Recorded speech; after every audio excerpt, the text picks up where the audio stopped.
Hello guys, welcome to Fiction Quest. So in this video, we will see, what if Naruto was made the breeding master of the Kuoh Academy girls? If you enjoy these kinds of stories, don't forget to show us some love by hitting the like button and subscribing to the channel. Your support means the world to us. Now, let's start the story. Chapter 1. The Unwilling Progenitor. The air in Konoha was thick with the savory promise of pork broth and the distant, joyful shrieks of children playing ninja in streets that no longer bore the scars of war. Peace was a strange, heavy blanket. Naruto Uzumaki sat atop the fourth Hokage's stone head, his legs dangling over the precipice, and felt its weight settle in his bones. The breeze, crisp with the scent of pine from the surrounding forests, did little to stir the stillness that had taken root inside him. He had won. They had all won. The world was safe. His dream of becoming Hokage was within arm's reach, and every person in the village below greeted him with smiles and reverence. He should have been ecstatic. He was, mostly, but beneath the satisfaction was a quiet, thrumming hum of nothing. A vast, placid ocean where a raging storm had once been. "You're bored," a deep, rumbling voice echoed in the cavern of his mind. Naruto didn't have to answer. Kurama knew him better than anyone.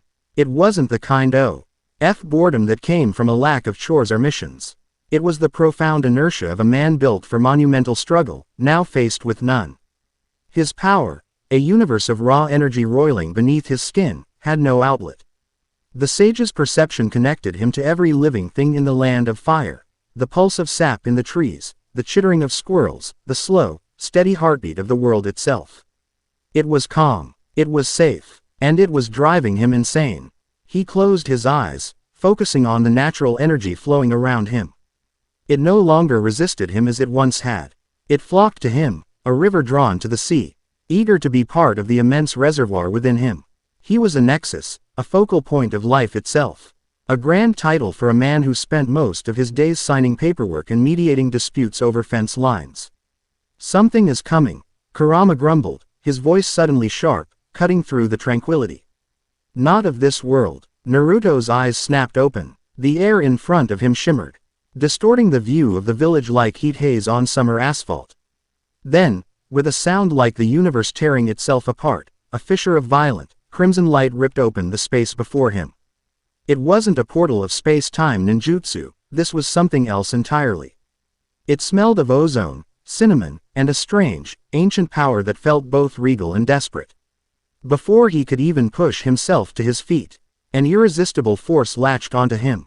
It wasn't chakra. It felt like 1,000 grappling hooks digging into his very soul, pulling him forward. He planted his feet, his own energy flaring instinctively. But it was like trying to anchor himself in a landslide. The stone beneath his sandals cracked under the strain.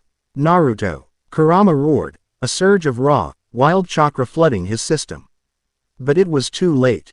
The world dissolved into a screaming vortex of red and black. He caught a final, fleeting glimpse of the Hokage monument, his father's face, a silent, stony sentinel, before he was consumed. The journey was instantaneous and agonizingly long. Sensation returned with a jolt, the scent of cinnamon now overpowering. He stood on solid ground, the violent pull gone as quickly as it had appeared. He was in a room of impossible opulence. Polished marble floors reflected the light from chandeliers that dripped with crystals like frozen tears. Arched windows, impossibly tall, revealed a sky the color of blood.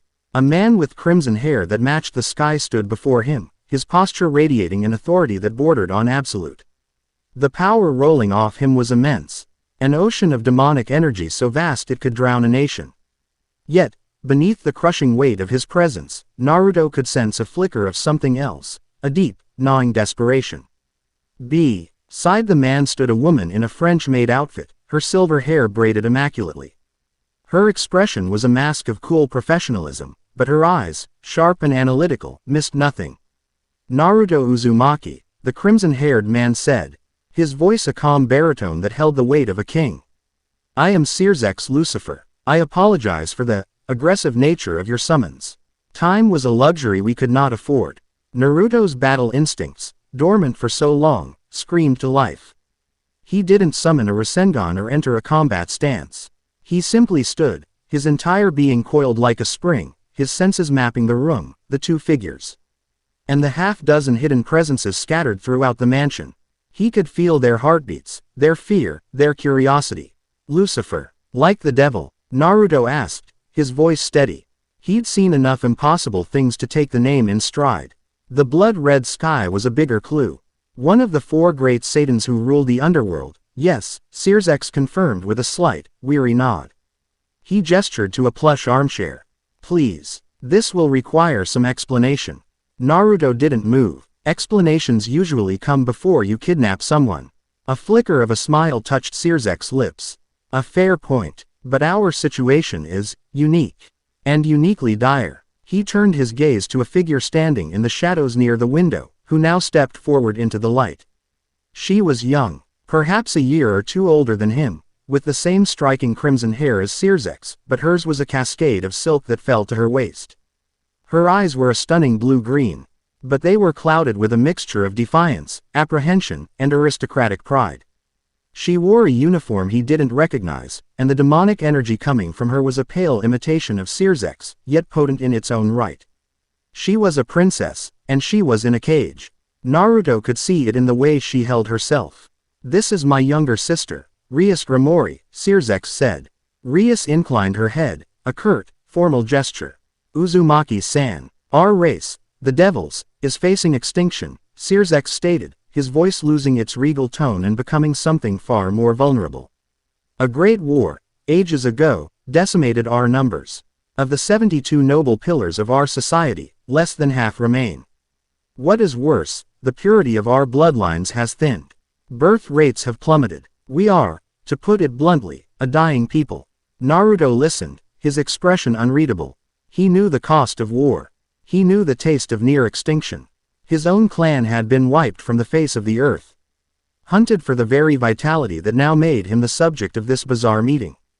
We scoured every realm, every mythology, searching for a solution, Searsex continued, his gaze locking onto Naruto's. We needed a source of immense, pure life force, a power capable of not just creating, but revitalizing. A power that could overwrite the genetic decay and ensure the survival of our species.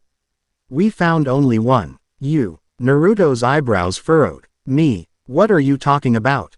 The Uzumaki clan's legendary vitality, amplified to a godlike degree through your unique heritage as a Jinchuriki and your mastery of sage arts.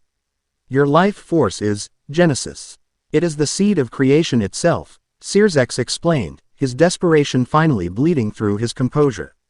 We are asking, no, begging, for your help. To lend us that power to sire a new generation. To become our sacred progenitor. The opulent room was silent for a moment. Naruto stared at him, the words echoing in his mind. Sire a new generation. Sacred progenitor. The pieces clicked into place, and a wave of cold disgust washed over him. You want me to be your breeding stock, he said, the words flat and sharp as a kunai's edge. Rias flinched at the crude phrasing, her cheeks flushing with anger and shame. Searsex's shoulders slumped slightly. The term is distasteful, I know, Searsex admitted. But the reality is just that. The Grimori family, as one of the highest-ranking houses, has been given the honor of initiating the program. With my sister, Rias. Naruto's gaze flickered to the girl. Her proud facade was cracking, revealing the humiliation beneath. She was being offered up like a prize mare. The realization settled in his gut like a stone. They were both just tools in someone else's plan. No, Naruto said, the single word ringing with absolute finality. Absolutely not. I'm not a tool, and I'm not an animal. You can find someone else. He turned, his eyes scanning for the spatial distortion that had brought him here. Ready to tear his own way back. There is no one else. Rias's voice cut through the air, sharp and strained. He turned back to face her. Her hands were clenched into fists at her sides. Do you think I want this? Do you think I am pleased to be part of this arrangement? I am being forced into a political marriage with a man I despise. A preening, arrogant fool who will own me and everything I have. This pact with you is my only way out. My brother's only solution to save me from that fate, and our people from oblivion. Her voice cracked on the last word, and for a second, the proud heiress was gone. Replaced by a terrified young woman backed into a corner. Naruto's anger cooled, replaced by a familiar, weary empathy. He saw himself in her, a pawn in a game far bigger than she was. Her life dictated by her lineage. He looked from her to Searzek's. He could feel the truth in their words, the crushing weight of their reality. He could refuse. He could rip a hole back to Konoha and forget any of this ever happened. He could return to his quiet, boring peace. Or, this is what you were built for, isn't it? Kurama murmured. To shoulder the impossible burdens. Naruto let out a long, slow breath. The stillness inside him was gone, replaced by the familiar thrum of purpose. It was a twisted, uncomfortable purpose, but it was there. Fine, he said, his voice leaving no room for argument. I'll help you. Relief washed over Searzek's face. Rias looked stunned, as if she hadn't expected him to agree. But this happens on my terms, Naruto continued, his gaze hard and unyielding. I am not your progenitor, or your stud. I am not a prize to be won or a contract to be fulfilled. If I do this, I do it as a protector. I will be part of Rias's household, her peerage. I will help her, I will train her people, and I will defend her from whatever threats come your way. The rest of it, the siring, that will happen if and when a genuine connection is formed. Not before. It will be a choice, not a duty. Those are my conditions. Take them or leave them. Searzek stared at him, a slow, genuine smile spreading across his face. It was not the smile of a politician who had won, but of a leader who had just found an unexpected, powerful ally. Your terms are more than acceptable, Naruto Uzumaki. They are honorable. Rias looked at him, her blue-green eyes wide with a complex mix of gratitude, suspicion, and sheer astonishment. He hadn't just saved her from a forced marriage, he had given her back her agency. He had taken a disgusting obligation and reforged it into a choice. Come, she said, her voice regaining a measure of its composure. I'll introduce you to my peerage. They are waiting. She led him from the throne room into a lavishly furnished long that seemed more suited for a social club than a military unit. 4 figures were scattered around the room, their anxiety a palpable haze in the air. The first to speak was a brown-haired boy who shot to his feet. His face a mask of outrage and jealousy. President, is this really him? This guy is supposed to be. Issei. Be quiet, Rias commanded, her tone sharp. Naruto's eyes swept over him. He could feel the boy's churning emotions, the insecurity warring with a pathetic bravado. He could also sense something else, a dormant power sleeping in his left arm. A dragon. Interesting. A pleasure, a smooth, male voice said. A handsome blonde boy with a gentle smile stepped forward. I am Kiba Yuto. It's an honor to meet you. He offered a hand. Naruto shook it, his senses picking up the faint, cold echo of 1,000 screaming souls trapped within the boy's aura. A haunted past. My, a sultry voice purred from a nearby sofa.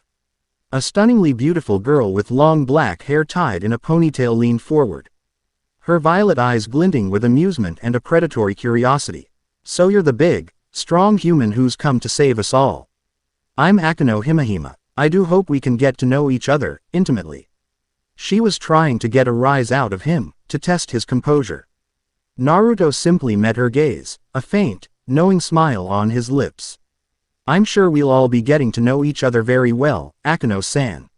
His complete lack of reaction seemed to intrigue her more than any flustered response would have. He could sense her power, a crackling storm of lightning and something darker, holier, and more painful. A fallen angel's heritage. His gaze drifted to the smallest member of the group. A petite, white-haired girl sat curled on a chair, munching on a chocolate bar with a deadpan expression. Her golden eyes watched him, utterly devoid of emotion, yet her senses were tracking his every minute movement. She was a coiled viper, small but deceptively powerful. And that is Kaneko Tuju, Rias supplied. Naruto gave the girl a small nod, which she returned with a slow, deliberate blink. He made no move to approach her, respecting the clear, do not disturb, aura she projected. I am Asia Argento. A soft voice trembled. A blonde girl in a nun's habit gave him a nervous, but kind, smile. She radiated pure, unadulterated kindness, but also a deep-seated fear. It's a pleasure to meet you. You too, Asia, Naruto said, his voice softening. She was clearly out of her element, a gentle soul in a world of predators. He felt an immediate, protective instinct toward her. Before any further introductions could be made, a piercing siren blared through the mansion. Red lights flashed, casting the opulent room in a hellish glow. "Intruder alert," Kiba announced, his demeanor shifting from pleasant to razor-sharp. "Sector Gamma, it's a high-class stray." "Already," Rias muttered, her expression hardening. "They're getting bold." She turned to her peerage. "Prepare for battle." Issei puffed out his chest. "All right, let's show this new guy how the Grimoire peerage handles business." They moved as one, a blur of motion toward the source of the disturbance. Naruto followed at a calm, unhurried pace. They arrived in a vast courtyard where a creature of nightmare was clawing at the shimmering barrier protecting the manor. It was a grotesque amalgamation of a bull and a scorpion, 10 feet tall. Its chitinous hide scarred and pulsating with corrupt energy. "I'll draw its attention," Kiba yelled, blurring forward with supernatural speed.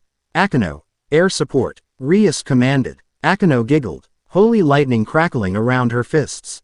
"With pleasure, President." They were a team, that much was clear.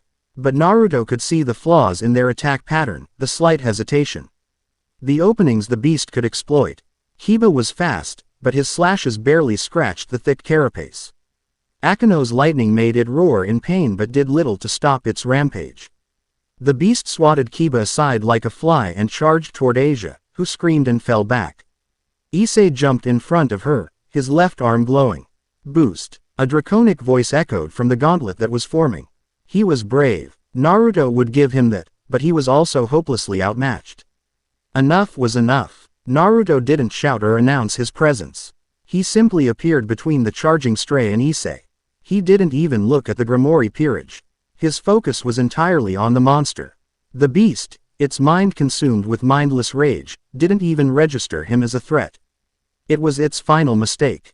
Naruto raised his head. For a fraction of a second, his blue eyes bled into a cold, cosmic purple, rippling with concentric circles.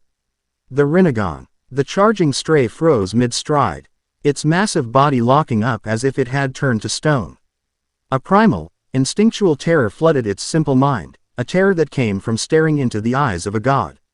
It wasn't a jutsu, it was the sheer, crushing weight of his spiritual presence, a force that could command life and death, pinning the creature in place. The courtyard fell silent. The Grimoire peerage stared, their mouths agape. Rias, Akeno, Kiba, all of them felt it. A pressure so immense it felt like the sky was falling. Naruto raised his right hand, palm up. Blue energy, brighter than a star, began to swirl, compressing into a perfect sphere. It whined with the sound of a million hornets, a tightly controlled vortex of raw power. The Rasengan. He took one calm step forward and pressed the sphere into the stray devil's chest. There was no grand explosion. No shockwave. No deafening roar. There was only a high-pitched grinding sound and then, nothing. The 10-foot-tall monster simply ceased to exist. It didn't dissolve or disintegrate. It was erased from reality, leaving not so much as a speck of dust or a scorch mark on the pristine courtyard stones. Silence. Naruto let his hand fall, the Rinnegan fading back to his normal, sapphire blue eyes. He turned to face the others. Issei was on the ground, staring at the empty space where the monster had been. Kiba was frozen, his sword half raised. Akeno's playful smile was gone, replaced by an expression of pure, unadulterated shock. Kaniko's golden eyes were wider than he'd seen them, a flicker of awe in their depths. Rias was the one who held his gaze, her blue green eyes filled with a storm of emotions. She had known he was powerful. Sirzex had told her, but to witness it, to see a threat that would have required her entire peerage to defeat be unmade with a casual glance and a single, effortless technique, it was humbling. It was terrifying. It was magnificent. The title Sirzex had given him, Sacred Progenitor, had sounded political, abstract. The crude name Issei had likely been thinking, Breeding Master, was insulting. But now, seeing the sheer, casual finality of his power, a new title formed in her mind. He was a walking apocalypse. He was their salvation. The tense silence was broken by a new sound. A column of fire erupted in the center of the courtyard, dissipating to reveal a man with short, blonde hair and a smug, arrogant smirk. He was flanked by a dozen women in matching maid outfits, each looking at him with adoring eyes. "Rias, my darling," the man purred, his eyes sweeping over her before dismissing the rest of her peerage with a sneer. His gaze fell upon Naruto, and his lip curled in disgust. "Still playing with your little friends? And what is this? Did you pick up some human filth from the gutter?" Rias's spine went rigid. "Razor Phoenix," she spat, her voice laced with venom. "What are you doing here?" "My darling fiancé, I have come to finalize our arrangement," Razor said, stepping toward her. "My father has grown impatient. It is time for you to take your place in the House of Phoenix." He completely ignored Naruto, waving a dismissive hand. "Now, send your pet away so we can discuss the wedding details." Naruto didn't move, didn't speak. He just watched. "I will not marry you, Razor," Rias declared, her voice ringing with defiance. Razor laughed, a short, ugly sound. "You have no choice. The contract is absolute." He reached for her, his eyes glinting with possessive hunger. "Unless, of course, you wish to challenge the arrangement in a rating game. But we both know how that would end. You, our pathetic little group against my immortal peerage." He was about to touch her when Naruto shifted his weight. It was a tiny movement, but it drew every eye. Razor finally deigned to look at him properly, his expression one of irritation. "Are you still here, human? Be gone." Naruto met his gaze, his blue eyes placid as a calm sea, yet holding the promise of a tsunami just beneath the surface. "Her name is Rias Gramori," he said, his voice quiet but carrying across the courtyard with unnerving clarity. "And you will not touch her." Razor froze, surprised by the sheer audacity. A flicker of something, uncertainty, perhaps even fear, crossed his face as he met Naruto's unwavering stare. He was the great Razor Phoenix, immortal and powerful. But the look in this human's eyes, it was the look of a being who had fought gods and monsters and had never once backed down. Regaining his composure, Razor threw back his head and laughed. "A challenge. How amusing. Very well, Rias, I will humor you. A rating game. In 10 days. When I win, you will be mine, and I will personally incinerate this human insect for his insolence." With a final, contemptuous sneer, Razor and his peerage vanished in another column of fire. The courtyard was quiet again. Rias was trembling, but her eyes were fixed on Naruto. He had stood for her. He had not flinched. He had faced down one of the most arrogant Nob. Less in the underworld without a hint of fear. "Thank you," she whispered.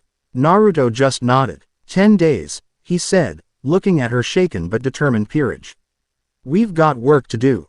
Miles away, in the deepening twilight of Kuoh town, a lone figure stood atop a skyscraper, their form hidden within a hooded, gray cloak. They weren't looking at the town below, but at a faint, lingering distortion. In the fabric of reality high above, the fading signature of Naruto's arrival. A small, glowing device in their hand chirped, analyzing the residual energy. 6 paths life force signature confirmed. A synthesized voice whispered from the device. The cloaked figure lowered their hand, their face hidden in shadow. "So it begins," they murmured, their voice a cold, passionless whisper that held the chilling conviction of a zealot. "The corruption spreads. The vessel has been found." Chapter 1 end. Chapter 2. The Sage and His Knights. The morning sun of the underworld cast long, distorted shadows across the Gramori estate. It was a sun without warmth, a crimson orb hanging in a sky of bruised purple. Inside the lounge, the atmosphere was just as strange. The peerage was assembled, but the USUA-L morning chatter was replaced by a thick, contemplative silence. Hiba polished his sword with a focus that bordered on obsessive. Akano sipped her tea, her usual playful smile absent, replaced by a thoughtful, analytical gaze. Kaneko, perched on her favorite armchair, had a half-eaten eclair sitting forgotten on the plate beside her. Issei paced back and forth, muttering to himself, his eyes flick. King repeatedly toward the courtyard as if expecting the phantom of the erased stray devil to reappear. They were all replaying it in their minds. The casual, terrifying display of power. The glance that froze a monster. The quiet hum of a blue sphere. The absolute, effortless unmaking of a threat. Rias stood by the window, her arms crossed. She hadn't slept. Her mind was a whirlwind. The relief her freedom from Razor was warring with the dawning, terrifying realization of what, Exactly, her brother had brought into her home. Naruto Uzumaki was not just a powerful human. He was a force of nature wearing a human face. The contract they had made felt laughably inadequate, like trying to chain a typhoon with a rope. The doors to the lounge slid open, and Naruto walked in. He wore a simple black t-shirt and dark pants, a stark contrast to the opulent surroundings. He carried a mug of what smelled like instant ramen, and his expression was calm and focused. He took in the scene, his perceptive eyes missing nothing, the tension in Kiba's shoulders, the curiosity in Akino's, the anxiety radiating from Issei. "All right," he said, his voice cutting through the silence. He took a long slurp from his mug. "We have 9 days. That's not a lot of time, so we're not going to waste any of it." Issei stopped pacing. 9 days. Against Razor's peerage. They're all high-class devils, and he has a full set of 15. We're outnumbered and outpowered. You are. Naruto agreed without missing a beat. The blunt statement hung in the air. Issei's face fell. "But you're thinking about it wrong," Naruto continued, setting his mug down. "You're thinking of it as a fight. This isn't a brawl. It's a war. And in war, numbers and raw power don't guarantee a win. Strategy does. Teamwork does. And right now, your teamwork is a mess." Quote. Kiba looked up from his sword. "What do you mean? We train together every day." "You train. You don't fight as a unit," Naruto countered.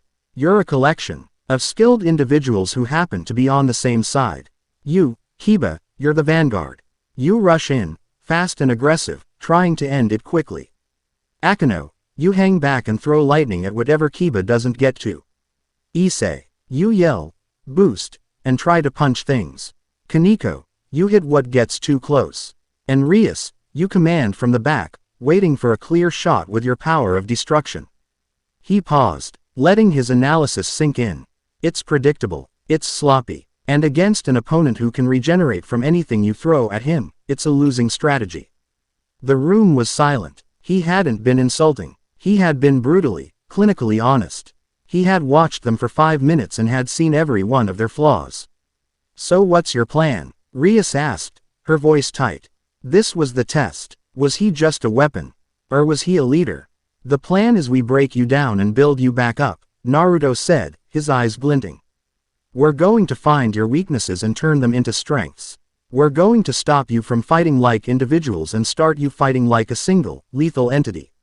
Training starts now." Everyone outside. The Grimoire training ground was a vast, open field behind the manor, bordered by a dense, dark forest. The ground was already scarred with scorch marks and craters from past sessions. Naruto stood in the center, waiting. "All right, Kiba, you're first," he called out. "Come at me. Full speed, full power. Don't hold back." Kiba nodded, his expression serious. He summoned a demonic sword into his hand and fell into a low crouch. The air around him shimmered. "I won't." In the next instant, he was gone. He moved with a speed that would have been invisible to a normal human, appearing behind Naruto with his sword aimed at his neck. It was a flawless, textbook ambush. Naruto didn't turn. He simply tilted his head to the side. The blade sliced through empty air, inches from his skin. Kiba's eyes widened in surprise. Before he could recover, Naruto spun on his heel, his legs sweeping out in a low arc. Kiba leapt backward, landing gracefully, but the rhythm of his assault was broken. "Too much flourish," Naruto said calmly. "You announced your attack with the shift in the air. Let's go again." Kiba came again, this time a blur of motion. He didn't aim for a single killing blow but unleashed a furious barrage of slashes, feints, and thrusts from every conceivable angle.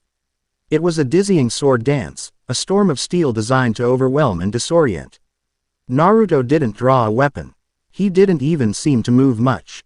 He just stood in the eye of the storm, his body a fluid symphony of subtle evasions. A slight twist of the torso, a quick dip of the shoulder, a half step back. Each of Kiba's deadly strikes met nothing but air. Naruto's hands were in his pockets for half of it. It was more than just a difference in speed. Naruto was reading his movements before he even made them. He was predicting the arc of the blade from the twitch of Kiba's muscle.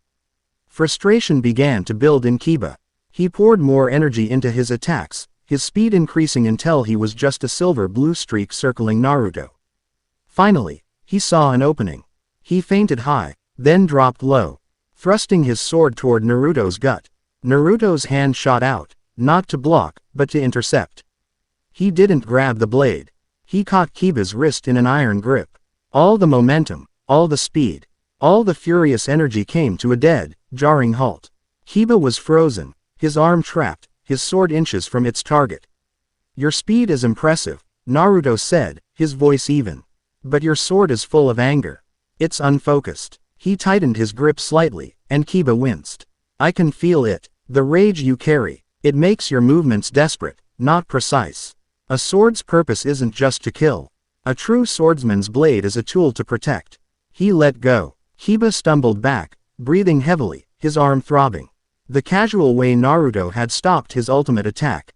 The way he had looked right through his technique and into the broken, vengeful core of his past, it was unnerving. "I fought a friend once," Naruto said, his gaze distant for a moment. "He was like you, brilliant, fast, powerful. But he was consumed by hatred. He thought it made him stronger. But all it did was blind him to what he was fighting for. Your anger, it's a weight. It's slowing you down, even when you're moving at your fastest. You need to let it go." Naruto turned to the others. "When you fight for each other. That's where your strength comes from. Kiba, your word isn't for avenging your dead comrades. It's for keeping your new ones alive. Until you understand that, you'll never be anything more than a fast swordsman." Kiba stared at his hands, then at his sword. He looked at Rias, at Asia, at the others. For the first time, someone had offered him a path forward that wasn't paved with vengeance. Next, Naruto's gaze fell on Issei. "Your turn, pervy sage in training." "Hey, my name is Issei," he protested, though a part of him was flattered by the reference. "Your arm," Naruto said, pointing. "The boosted gear. Didraig, I know you're in there. You can stop pretending to be asleep." A deep, draconic voice echoed from the red gauntlet, startling everyone except Naruto. "You can sense me, human. Few can speak to me so directly. I've had my share of experience with giant, grumpy monsters sealed inside people," Naruto replied with a grin, a subtle nod to Kurama, who rumbled with amusement in his mind. "Your host here has a lot of potential, but he's wasting it." "Tell me something I do not know," Didraig grumbled. "The boy's mind is filled with nothing but breasts. It is a constant, agonizing distraction." Issei's face turned beet red. "Hey, that's not entirely true. It's 90% true," Naruto said, his grin fading. "And it's your biggest weakness. You get a power boost, and what's the first thing you think of? Peeking on the girls in the kendo club. Or ripping a girl's clothes off." Issei looked away, ashamed. "It's a good motivator. It's a stupid motivator," Naruto shot back. "Power like that, the power to double your strength every 10 seconds. The power to challenge gods, and you use it for cheap thrills. It's an insult to the dragon in your arm and a liability to your team." He pointed at Asia, who was watching with wide, nervous eyes. "This is your new motivation. You're going to stand here. And Asia is going to stand behind you. I'm going to create 5 clones. Their only goal is to get past you and tag her. Your job is to stop them. You can't move from that spot. You can't attack them. You can only use your power to defend her." "Got it." Issei looked unsure. "How can I defend her if I can't attack?" "Figure it out," Naruto said.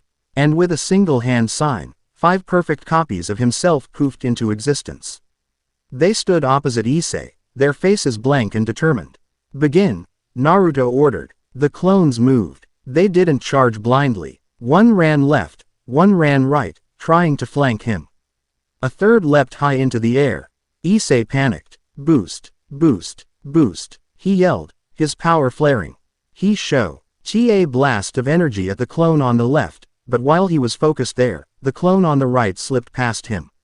"Fail," Naruto said flatly as the clone's hand rested on Asia's shoulder. The clones dispersed into smoke. Asia flinched, even though the touch was gentle. "You're thinking like a hammer," Naruto chided. "You just want to hit things. The boosted gear can do more than that. Didraig, your power is transfer, isn't it? The ability to share your boosted power with others." "It is," Didraig confirmed, a hint of interest in his voice. Let's try again, Naruto said, creating 5 more clones. This time, Issei hesitated. As the clones came at him from all sides, he looked at Asia, trembling behind him. A different kind of fire lit in his eyes. It wasn't lust. It was a fierce, desperate need to protect the kind girl who had shown him nothing but friendship. Boost, boost, boost, boost, he roared, pumping his power up. But instead of firing, he slammed his gauntlet onto Kiba, who was watching from the side. Kiba, go, transfer, Didraig bellowed. A surge of vibrant green energy enveloped Kiba. His eyes widened as the immense power flowed into him. He blurred forward, his speed now multiplied exponentially. And in a single, fluid motion, he intercepted all 5 clones, his sword a mere flicker of light as he tapped each one on the chest. They dissolved into smoke. Naruto smiled. A real, genuine smile. There you go. You didn't have to be the weapon. You became the arsenal. You amplified your team's greatest strength to cover your own weakness. That's how a leader thinks. Issei stared at his gauntlet. Then at Kiba, then at the proud smile on Rias's face. He had protected Asia. He had helped his friend. And the feeling, it was 100 times better than any cheap peek he had ever stolen. The afternoon was dedicated to Kaneko. She stood opposite Naruto, her fists raised, her expression as unreadable as ever. No tricks, Naruto said. No ninjutsu, no sage mode. Just hand to hand. Show me what you've got. Kaneko didn't waste time with words. She shot forward, a tiny missile of pure physical force. Her punch carried the force of a wrecking ball. Naruto met it with his open palm. The impact created a small shockwave that kicked up dust around them, but he didn't budge an inch. Her eyes widened slightly. No one had ever stopped her strongest punch so casually. She didn't let up. She launched into a relentless assault of powerful punches and crushing kicks. It wasn't the elegant dance of Kiba's swordsmanship. It was brutal, efficient, and direct.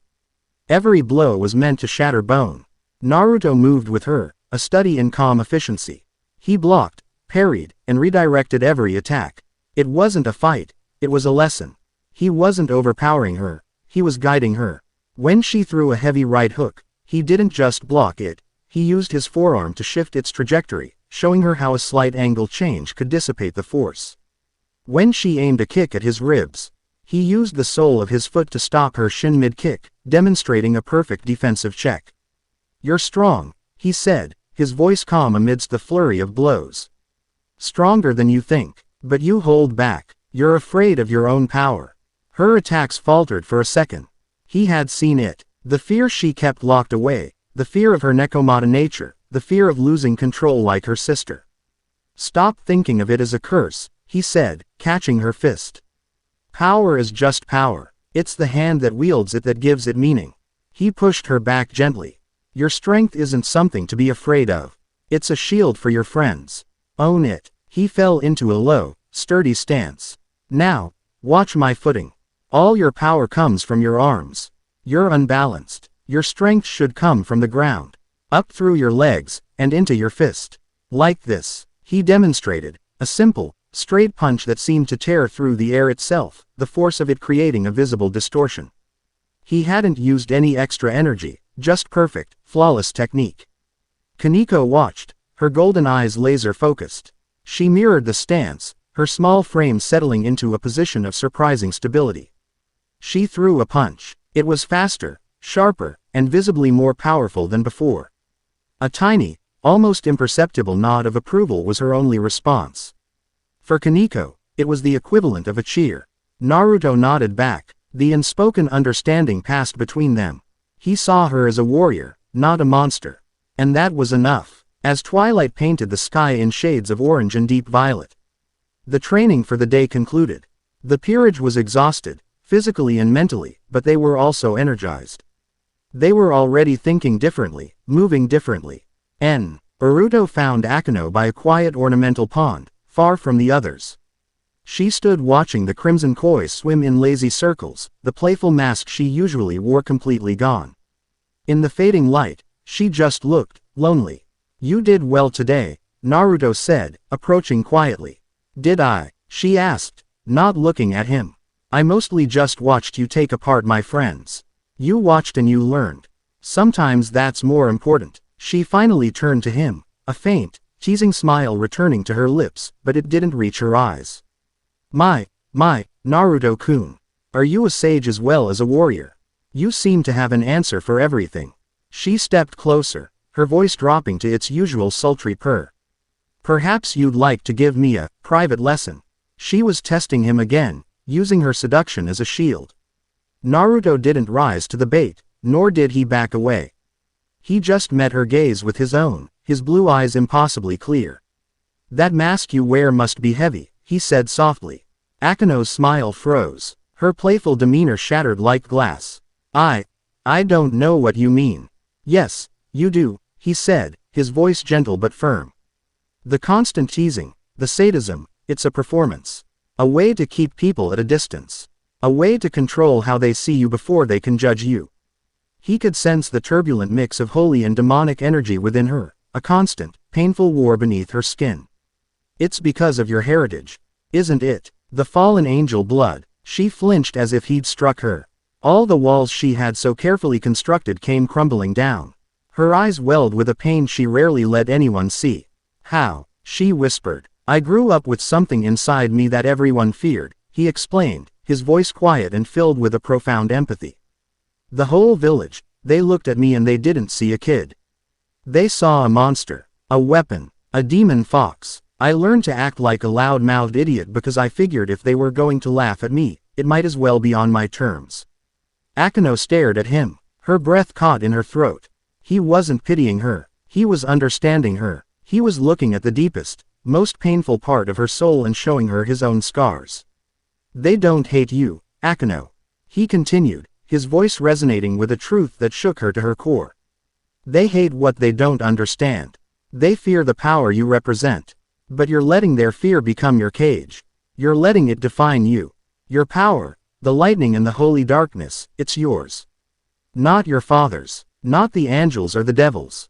It's yours. And it's beautiful. A single tear traced a path down her cheek. No one had ever said that to her. Everyone saw her as a hybrid, a half-breed, an anomaly. Rias accepted her, but even she couldn't truly understand. Naruto did. Don't hide your storm, Akino, he said, his gaze unwavering. Embrace it. Let it rage. It's the most powerful part of you. She didn't try to kiss him. She didn't tease. She just stood there, letting his words wash over her, feeling a connection that went far deeper than any physical intimacy she had ever pretended to offer. For the first time, someone had looked at all the broken, contradictory pieces of her and called her whole. Later that night, Rias was in her study, a large, wood-paneled room filled with ancient books. She was reviewing intelligence briefings sent by her brother. Most were standard reports on faction movements and stray devil activity. But one, marked with Searsex's personal seal, caught her eye. Naruto sat in a comfortable chair nearby, seemingly meditating. But she knew he was aware of everything. This is strange, she murmured. What is? Naruto asked, his eyes still closed. It's a confidential report from my brother's intelligence division. Over the past few months, there have been a series of assassinations. Mid-level officials, a fallen angel governor, a high-ranking angel logistics captain, even a few minor demonic nobles from old houses. Rivals taking each other out. Naruto guessed. That's what the official conclusion is. Unrelated infighting, Rias said, frowning. But the methodology, in every case, it was clean. No witnesses, no magical signature left behind. The victims were simply gone, erased. The security details were never even alerted. Naruto's eyes opened. A flicker of something cold and familiar passed through them. Silent, coordinated, untraceable, targeting infrastructure and logistics across all sides. Yes, exactly, Rias said, surprised by his quick analysis. How did you know to focus on that? I've seen it before, he said, his voice grim. That's not infighting. That's a clandestine army softening up the battlefield before an invasion. Someone is out there, moving in the shadows, and they're targeting all of you. A chill went down Rias's spine. The thought of a hidden, fourth party was more terrifying than any open war. She looked at Naruto, whose calm demeanor was now tinged with the seriousness of a seasoned general. She was beginning to understand. Her brother hadn't just brought her a savior for their bloodline. He had brought her the single most experienced warrior in existence. The day of the raiding game loomed. The 9 days had passed in a whirlwind of grueling, transformative training. The Grimoire peerage was unrecognizable. They moved with a purpose and synergy they'd never possessed. The air of desperation was gone, replaced by a quiet, dangerous confidence. On the final evening, Naruto gathered them on the training ground one last time. "Final exam," he announced. "All of you against me. The objective is simple. Land one clean hit. Just one." Issei grinned. "Just one. We can do that. You can use everything you've learned. Rias, you're in command. But I'm adding one condition," Naruto said, a challenging glint in his eye. "I won't use any ninjutsu. No Rasengan, no clones, no elemental attacks." Akeno raised an eyebrow. "No ninjutsu. Are you sure, Naruto-kun? You might get hurt." The tease was back in her voice, but this time it was layered with genuine affection and a hint of playful challenge. "Try me," he said with a smirk. "All right, team, let's do this," Rias commanded, her voice ringing with authority. "Kiba, Kaneko, front assault, keep him occupied. Issei, you're on support, boost us when we need it. Akeno, air superiority, let's box him in." They exploded into action, a perfectly coordinated unit. Kiba and Kaneko shot forward, not as individuals, but as a pincer. Kiba's sword was a blur, aimed not to strike, but to herd Naruto toward Kaneko, whose fists were cocked and ready. Naruto didn't retreat, he met them head-on. He moved like water, flowing around their attacks. He used the back of his hand to deflect Kiba's blade, using THE momentum to spin away from Kaneko's punch, which shattered the ground where he had been a millisecond before. "Issei, now," Rias yelled. "Boost, boost, boost, transfer." Issei roared, slamming his gauntlet into the ground. Green energy shot out, enveloping not just one person, but the entire team. Rias felt the surge of power, her own demonic energy amplifying tenfold. Kiba and Kaneko moved even faster, their attacks becoming a nearly invisible storm of steel and force.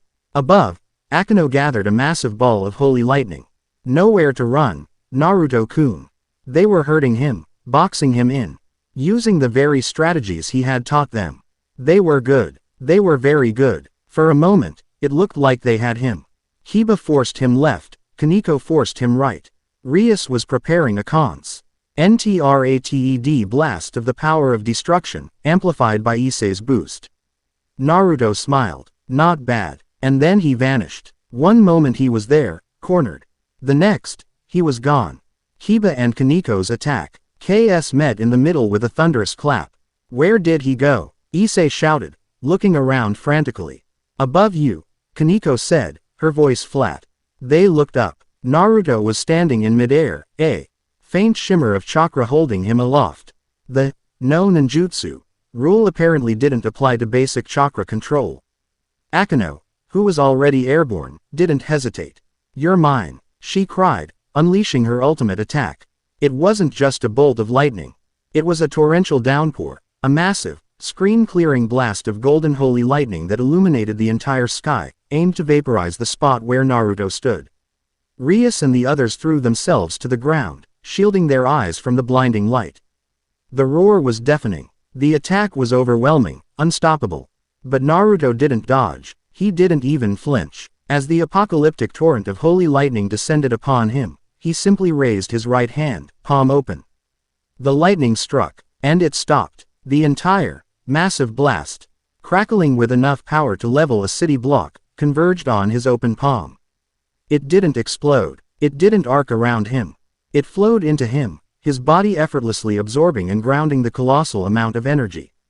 Golden sparks danced harmlessly across his skin for a second before vanishing. When the light faded, he was still there, floating in the air, his hand still raised. He hadn't moved an inch. He had caught her storm in his bare hand. Absolute, profound silence fell over the training ground. Akeno stared, her wings frozen in mid-flap, her mind unable to process what she had just witnessed. Issei, Kiba, Kaneko, Rias, they all just stared, their jaws hanging open in sheer, unadulterated awe. Naruto lowered his hand and floated gently to the ground, landing in front of them. He looked at Akeno, whose face was a mask of disbelief. "You've learned to embrace the storm," he said, a proud smile on his face. "Now you just need to make it bigger." He looked around at the stunned faces of the peerage. "You all failed. No one landed a hit." His smile widened. "But you fought as a team. You were perfect." He turned to Rias, whose eyes were shining with a brilliant light. The fear, the uncertainty. It was all gone. All that was left was absolute faith. "Tomorrow," Naruto said, his voice filled with unshakable confidence, "we show them what a real team can do." Chapter 2 End. Chapter 3. Checkmate in Crimson and Gold. The air in the alternate dimension crackled with anticipation. It was a space crafted by devils for their contests of power, an arena of the mind made manifest. Tonight's battlefield was a perfect, life-sized replica of Kuoh Academy. The familiar clock tower, the sprawling main building, the meticulously kept grounds, all were rendered in flawless, unnerving detail, but devoid of life. It was a ghost town waiting for a war. In the Grimoire team's designated waiting room, a space of sterile white, the tension was a physical presence. Hiba sharp. Ned a blade that was already impossibly sharp. Kaneko methodically unwrapped and ate a chocolate bar, her golden eyes focused on nothing. Akeno stretched, her movements fluid and graceful, but her usual playful hum was absent. Issei was practically vibrating, clenching and unclenching the boosted gear on his arm. Asia prayed in a quiet corner, her hands clasped tightly. Rias stood before a large monitor displaying the battlefield map, her crimson hair a slash of defiant color against the stark white walls. She was going over the plan for the 10th time, her mind racing. This wasn't just a game, it was her future, her freedom. The door slid open and Naruto walked in. He wasn't wearing armor or any kind of combat gear, just the same simple black t-shirt and dark pants. He looked as calm as if he were about to take a walk in the park. His serene presence was a stark contrast to the buzzing anxiety in the room, and it had an immediate, grounding effect. He looked at the tense faces of the peerage and gave them a reassuring smile. "Nervous. A little," Hiba admitted, not looking up from his blade. "I'm gonna punch Razor right in his stupid, smug face," Issei declared, trying to sound braver than he felt. Naruto chuckled. "That's part of the plan, Issei, but not the first part." He walked over to the monitor and stood beside Rias. "Razor is arrogant. He thinks he's already won. He sees you as a weak, second-rate peerage, and me as a worthless human. We're going to use that arrogance against him." He tapped the screen, indicating the school's gymnasium. "Razor's base will be here. It's the most defensible position. He'll sit there with his queen, Yubeluna, and his other pieces, and wait for us to come to him. He wants to humiliate us by making us throw ourselves against his impenetrable fortress. So a direct assault is out of the question," Rias concluded, her gaze fixed on the map. "Exactly," Naruto confirmed. "We're not going to play his game. We're going to play ours." He looked around the room, his blue eyes holding each of their gazes. "Remember what we practiced. This isn't about individual duels. This is about objectives. Each of you has a specific role. Execute it, trust your teammates. And we'll tear him apart piece by piece before he even knows what's happening." He turned to Rias, his expression softening slightly. "And you're the king. But a good king doesn't hide behind their walls. A good king is the heart of the army. You'll be with me. We're the command unit." Rias's breath hitched. In every raiding game she had ever participated in or studied, the king was a precious, fragile piece to be protected at all costs. Naruto was placing her right in the heart of the action. It wasn't a slight, it was a vote of confidence. He saw her as a commander, not just a figurehead. "I understand," she said, her voice firm. "Lord Grimoire, Lord Phoenix. The game will commence in 5 minutes, a disembodied voice announced from the ceiling. Naruto clapped his hands together once, the sharp sound drawing everyone's full attention. "All right, one last thing." He looked at each of them, a fierce, protective light in his eyes. "No matter what happens out there, you are not alone. I've got your backs, all of you." It was a simple promise, but coming from him, it felt as solid and unbreakable as the ground beneath their feet. The anxiety in the room didn't just lessen, it evaporated, replaced by a steely, unified resolve. "Let's go win your freedom, Rias," Naruto said, his voice quiet, meant only for her. The countdown hit 0. A blinding white light enveloped them. And a moment later, they were standing in the student council room of the replica Kuoh Academy. It was their base. Through the large windows, the empty school grounds stretched out under the eerie crimson sky. "All right, Phase 1, Naruto said, his voice all business. He closed his eyes, pressing 2 fingers together in a familiar hand sign. Shadow Clone Jutsu. With a series of soft puffs, 20 perfect copies of Naruto appeared in the room. They didn't speak. They just stood at attention, awaiting orders. The peerage stared in amazement. They had seen him make a few clones during training. But this was a small army. 10 of you, spread out. Reconnaissance, Naruto ordered his clones. Stay in the shadows. I want eyes on every piece Razor has. Track their movements, find their patterns. Do not engage, just report. The 10 clones nodded in unison and melted out of the room, their movements utterly silent. The other 10, you're with us. You're our decoys, our support, our misdirection. The real Naruto continued. He turned to the peerage. Time to go to work. Kiba, you're up first. You know your target. Kiba nodded, a determined glint in his eye. Eel and Nell, Razor's 2 pawns who are also twin sword wielders. They're fast, but they're predictable, Naruto finished.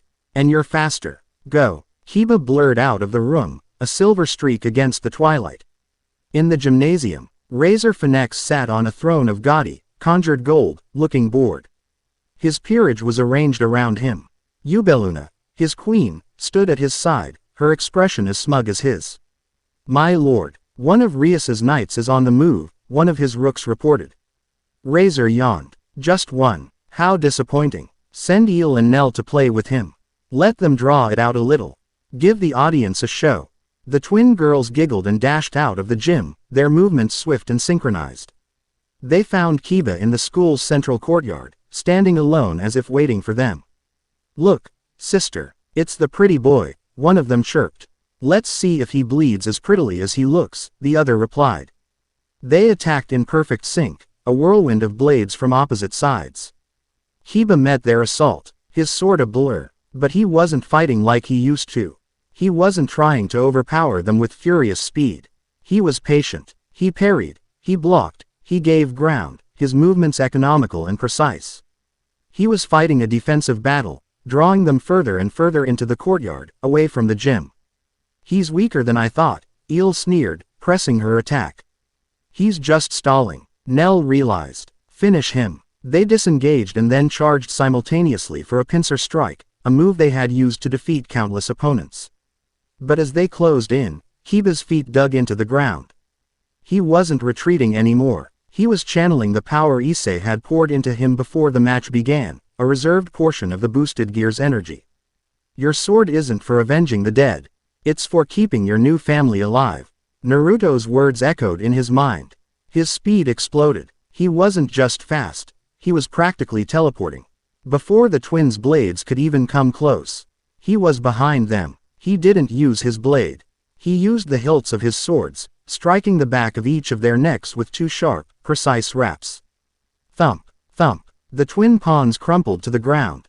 Unconscious. Riser Sama's 2 pawns, retired, the emotionless voice announced throughout the dimension. In the gym, Razor sat up straighter, his bored expression replaced by a flash of annoyance. What? How? Meanwhile, Naruto, Rias, and the rest of the team were moving through the school's hallways, flanked by the remaining shadow clones. One of the Rakan clones poofed out of existence next to Naruto, delivering its report directly into his mind. Got it, Naruto murmured.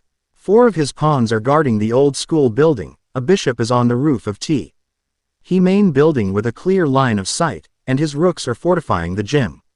He looked at Akino and Kaneko. The old school building is your target. 4 pawns. Should be easy work for you too. Akino gave a wicked smile. 4 little lambs for the slaughter. How delightful. Don't get cocky, Naruto warned.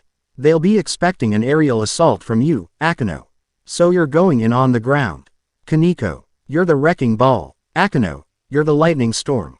Go. The 2 of them broke off from the group. They found the 4 pawns, a group of identical, buxom girls, standing guard. It's the little girl and the priestess. One of them laughed. Kaneko didn't say a word. She just followed Naruto's training, channeling her strength from the ground up. She punched the wall of the old school building. The entire structure groaned, and a massive crack spider webbed out from the point of impact. The four pawns stared in shock as the wall crumbled inward. Through the dust and debris, Akeno walked in. Her usual smile on her face, but her eyes crackled with golden lightning. Era, did we interrupt something? Before they could react, a storm of holy lightning filled the corridor. It was over in seconds. Riser-sama's four pawns, retired, the voice announced. Razor shot to his feet. 6 pawns, gone. Impossible. What is going on out there? Back with the command unit, another clone dispersed. The bishop on the roof is named Mahai, Naruto reported. She's an elementalist, specializing in wind magic to increase the range and accuracy of her attacks. Issei, you're up. Issei looked nervous. Me, but she's all the way up there. And I'm a close-range fighter. Exactly, Naruto said with a grin. She'll never expect it. You've got the most durable piece on our team with you. Go. He gestured to Asia, who gave Issei a reassuring nod. Right. Issei squared his shoulders, with 2 of the shadow clones as a distraction, drawing Mahai's attention with a few poorly aimed energy blasts from the ground. Issei and Asia made their way into the main building. They climbed the stairs to the top floor, right below the roof. Okay, but how do I get to the roof? Issei asked. You don't, a Naruto clone said. Appearing beside him, it pointed to the ceiling. You go through it. Issei looked confused, then his eyes widened in understanding. Oh, right. Boost, boost, boost, boost, boost, he roared, his gauntlet flaring with power. Instead of firing a blast, he focused all the energy into his fist. Let's go, partner. Welsh Dragon, Balance Breaker. D-Drake bellowed. Issei was consumed by vibrant red light. When it faded, he stood encased in a sleek, draconic suit of armor. His scale mail. Whoa, Issei marveled at his own reflection in a window. Focus, Issei. The clone snapped. Right, Issei crouched, then shot upward like a rocket, smashing clean through the concrete ceiling and bursting onto the roof right behind the surprised bishop. What? Mahai shrieked, spinning around.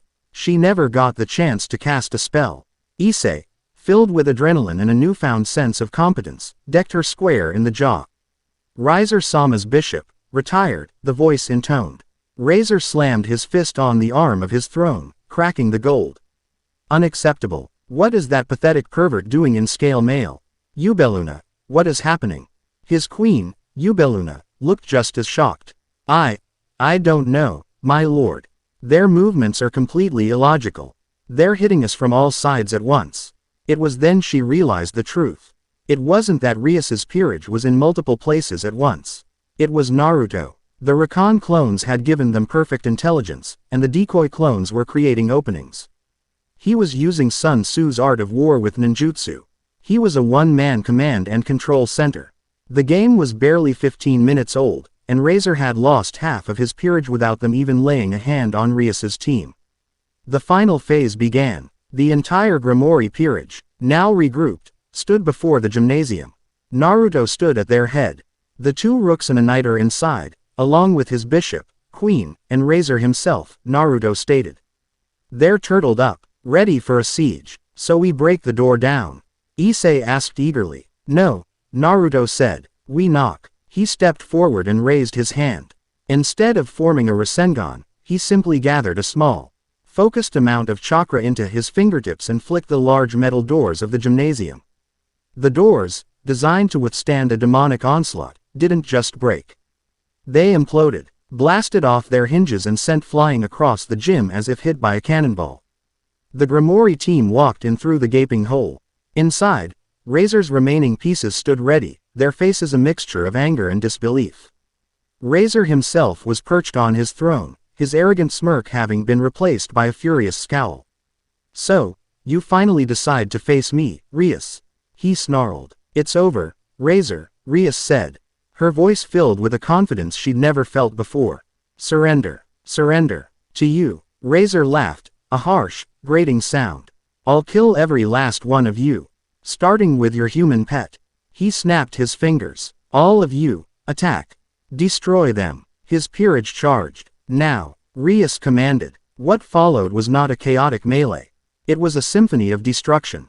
Kiba, boosted by Issei, moved like lightning, his blade disabling Razor's knight before she could even raise her own sword. Kaneko, a tiny juggernaut, met the charge of one of Razor's rooks head-on. She didn't just stop the massive woman, she lifted her over her head and slammed her into the ground, creating a crater. Akeno flew into the air, a goddess of lightning and shadow, her attacks pinning down Razor's other bishop. It was a complete and utter rout. Rias's peerage, acting as a single, cohesive unit, dismantled Razor's elite pieces with brutal efficiency. Within a minute, the only ones left standing were Rias's team. And on the other side of the gym, a stunned Razor and his queen, Yubeluna. How? Yubeluna stammered, her smugness gone, replaced by pure fear. It's over, Naruto said, his voice calm. Razor's face contorted with rage. Over. It's not over until I say it is. He stood up, flames erupting around his body. You think you've won because you beat my servants. You've beaten nothing. I am a phoenix. I am immortal. He spread his arms wide, and the flames coalesced into massive wings of fire. I'll burn you all to ash. He charged, not at the peerage, but straight at Rias. Naruto didn't move to intercept. He just watched Rias. She didn't flinch. She didn't hide. She met Razor's charge with a defiant glare, her own crimson aura of destruction flaring to life. She was the king. She was the commander. This was her battle. But she wasn't alone. As Razor was about to reach her, Naruto appeared in front of him. He hadn't moved with blinding speed. He had simply been there. Razor, consumed by his rage, didn't care. Out of my way, human. He roared, swinging a fist wreathed in phoenix fire. Naruto didn't dodge. He didn't block. He simply raised his hand. A swirling vortex of golden energy erupted around him, forming a massive, spectral avatar of Kurama, its 9 tails whipping furiously. The avatar was translucent, but the power it radiated was suffocatingly real. Razor's fiery punch slammed into the golden chakra. The flames were instantly snuffed out, extinguished as if they were nothing more than a candle flame in a hurricane. Razor stared in horror as his ultimate power was negated with zero effort. He looked up, past the chakra, and into Naruto's eyes. They were no longer blue. They were the color of the sun, with a cross-like slit in the pupils. The vertical bar of the Toad Sage, the horizontal bar of the 6 paths. It was the gaze of a being that existed on a completely different plane of reality. You talk a lot about your immortality, Naruto said. His voice now layered with Kurama's, a deep, rumbling growl that echoed with ancient power. Let's see how you regenerate when there's nothing left to regenerate. He didn't need a Rasengan. He didn't need a tailed beast bomb. He simply balled his hand into a fist, the golden chakra of the avatar's arm mimicking the motion. It wasn't a punch thrown with speed. It was a blow delivered with the conceptual weight of a mountain. The avatar's fist connected with Razor's chest. The sound was not an explosion. It was a deep, soul-shattering crunch. Razor's armor, his pride, his very being, shattered. He was launched backward, tumbling end over end across the entire length of the gymnasium, slamming into the far wall with enough force to crack it from floor to ceiling. He slumped to the ground. His wings of fire gone, his body broken and smoking. He was still breathing, his phoenix regeneration already struggling to knit his shattered bones back together, but Hi's eyes were wide with terror and disbelief. The fight was gone from him. He had been utterly and completely broken. Our Razor-sama is unable to continue, Yubeluna stammered, before rushing to her lord's side. She looked up at Naruto. Not with anger, but with pure, primal fear. The game is won by the House of Grimori, the announcer's voice declared, flatly stating a reality that was now undeniable. The world dissolved into white light. They were back in the waiting room. The peerage was panting, exhausted but electric with the thrill of their absolute victory. Issei was cheering, Kiba was smiling, Kaneko gave a small, almost invisible thumbs up. Akeno landed gracefully, her eyes fixed on Naruto with an expression of profound wonder and something much, much deeper. Rias didn't move, she just stared at Naruto, who had already dismissed the 6 paths sage mode, his eyes back to their normal, friendly blue. He had done it. He had taken her broken, mismatched team and forged them into a weapon. He had faced an enemy who called himself immortal and had broken him with a single, contemptuous blow. He had given her back her life. The door opened, and Circex and Graphia walked in. The great Satan was beaming. His eyes filled with pride and an immense sense of relief. "Rias," he said, his voice thick with emotion. "You were magnificent." Rias finally broke her gaze away from Naruto and looked at her brother. "We were," she corrected him gently. Circex nodded, his gaze shifting to Naruto. The respect in his eyes was absolute. "Naruto Uzumaki, you have exceeded every expectation. You have not only saved my sister, but you have given the entire underworld a demonstration of what true strength, guided by honor, can accomplish. Our debt to you is immeasurable." Naruto just shrugged, a little uncomfortable with the high praise. "They did the work. I just pointed them in the right direction." Later that evening, after the celebrations had died down, Rias found Naruto standing on the balcony of her room. Looking out at the crimson sky. The air was cool and quiet. "They're all celebrating," she said, coming to stand beside him. "You should be down there with them. You're the hero of the hour." "Not much of a party person," he admitted, his gaze fixed on the horizon. They stood in comfortable silence for a moment. The dynamic between them had fundamentally changed. The contract, the obligation. It felt like a distant memory, a legal fiction that had been burned away in the heat of the past 10 days. What was left was something real. Respect, trust, camaraderie. "What you said," Rias began, her voice soft. "Before this all started. About this arrangement. That it would be a choice, not a duty." Naruto turned to look at her. In the dim light of the underworld's moon, her crimson hair seemed to glow. And her eyes were filled with a vulnerability he had never seen before. "I remember," he said. "The duty is fulfilled," she stated. "My engagement to Razor is broken. I'm free. Our contract, by all rights, should be over. You don't have to stay." She paused, her heart pounding in her chest. "But I don't want you to go." She took a hesitant step closer. "Stay, Naruto. Not as a progenitor. Not as a weapon or a political tool. Stay as my king." The word felt inadequate. She wasn't offering him a position on a chessboard. She was offering him a place. A home. "Stay with us," she whispered, her voice barely audible.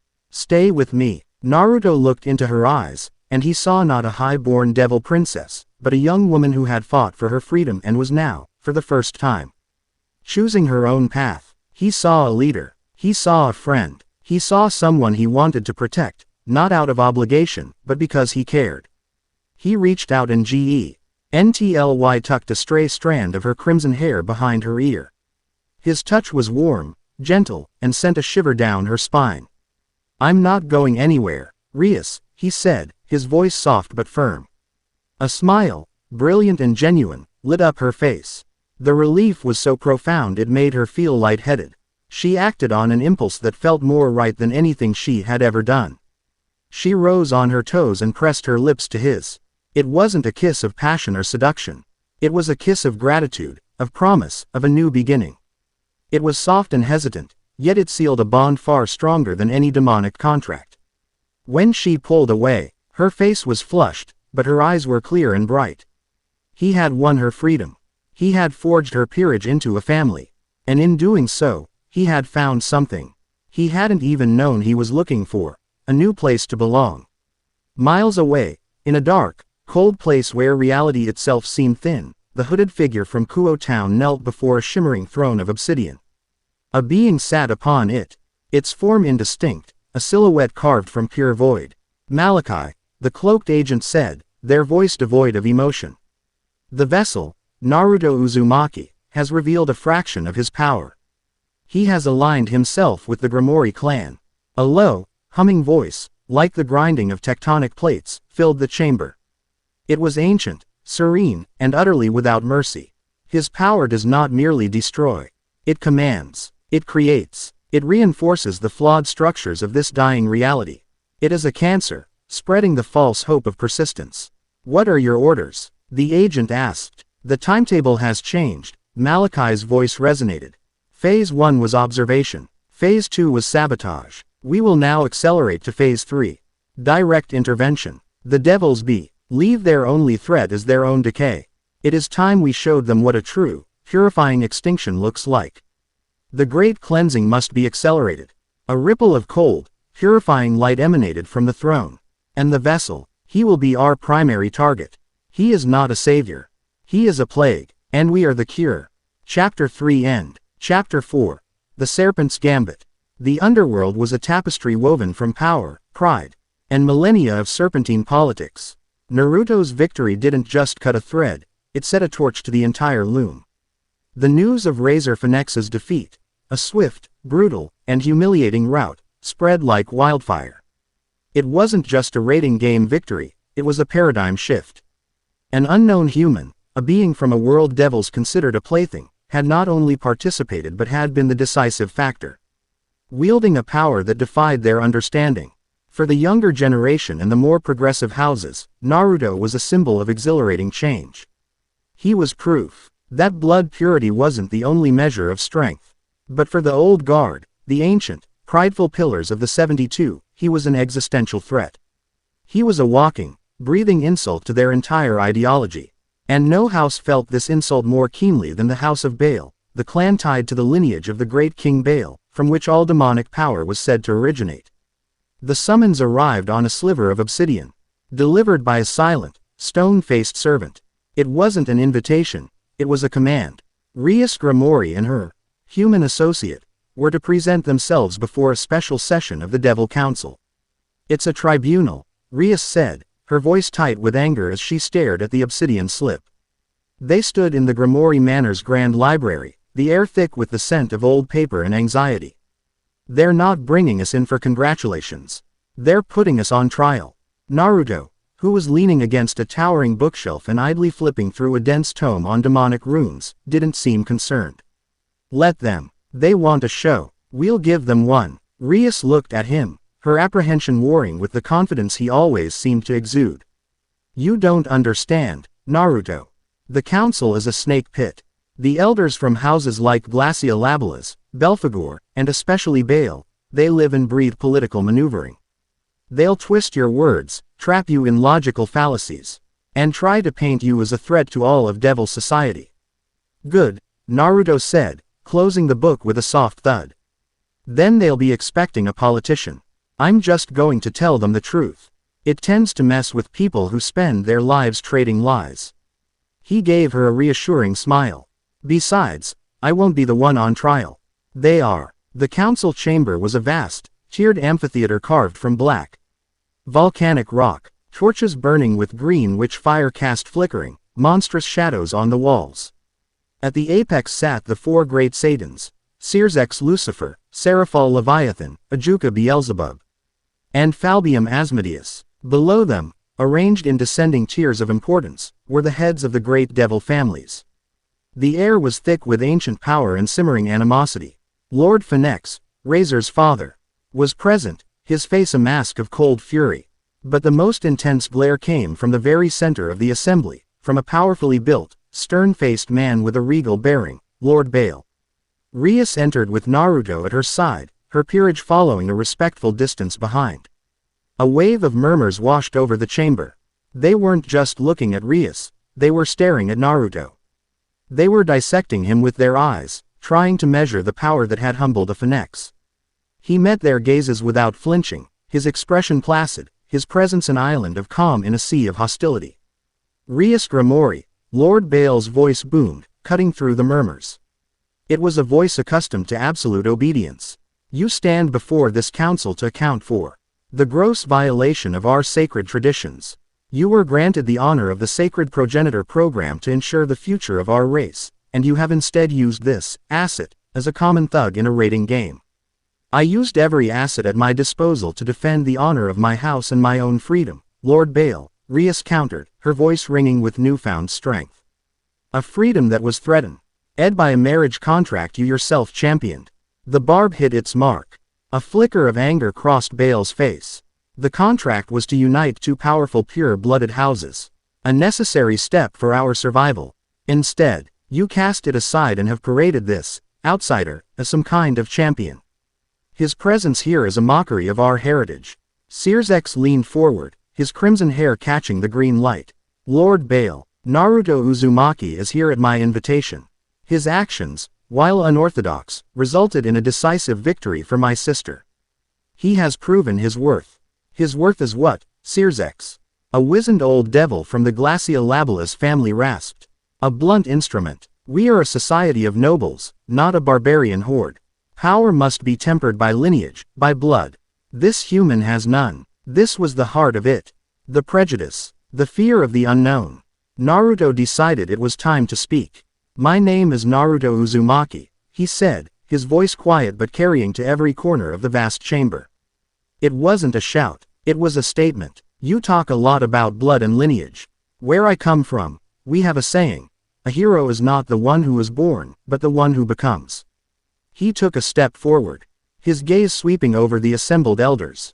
You say I'm an outsider. You're right, I am. And because of that, I see things you can't. I see a society so obsessed with its past that it's choking its own future. You talk about survival, but all you're doing is arguing about the seating arrangement on a sinking ship. A wave of outraged gasps and angry shouts erupted. Insolence. Blasphemy. Who does this human think he is? Quote. Naruto ignored them, his focus solely on Lord Bale. You're afraid. Not of me. You're afraid that I'm right. You're afraid that all your posturing, all your pride in your pure blood, means nothing if a single, human filth, can do what your strongest nobles can't. You're afraid that your entire world is built on a lie. The chamber fell into a shocked silence. No one, not even one of the Satans, had ever spoken to the council with such blunt, brutal honesty. They were too entangled in their web of political niceties and veiled threats. Naruto had just sliced through it with a verbal kunai. Lord Bale was shaking with barely suppressed rage. You dare. Before he could continue, another voice, calm and analytical, cut in. His logic is sound. A.L.L. eyes turned to a young woman sitting with the Cetri delegation. She had short black hair, wore glasses, and her expression was one of intense intellectual curiosity. It was Sona Cetri, heiress to T. He Cetri House and Seraphal Leviathan's younger sister. Forgive my interruption, esteemed elders, Sona said, her voice crisp and clear. But objectively speaking, the Grimoire peerage's victory was statistically improbable. The introduction of a novel strategic element, Naruto Uzumaki, was the clear deciding variable. His methods, while unconventional, produced results. To dismiss those results because of prejudice against his origin is illogical. She pushed her glasses up her nose, her eyes meeting Naruto's from across the chamber. It wasn't a look of alliance, but of profound fascination. He was an anomaly, a strategic problem she desperately wanted to solve. Naruto gave her a small, appreciative nod. The tension was broken by an urgent message delivered by a frantic guard to one of Sirzex's aides. Sirzex listened intently, his expression shifting from political weariness to alarm. A report from the human world, Sirzex announced, his voice silencing all argument. A large-scale, coordinated attack has been launched on Kuoh town. A cadre of fallen angels, far larger and more organized than any previously recorded stray faction, is laying siege to the area. Rias gasped. Kuoh, it's the school, Sona Cetri added, her own alarm evident. My peerage is still there. Their tactics are unusual, Sirzex continued, reading the report. They're using some kind of dampening field. It's disrupting demonic energy and sacred gears. They're specifically equipped to fight devils.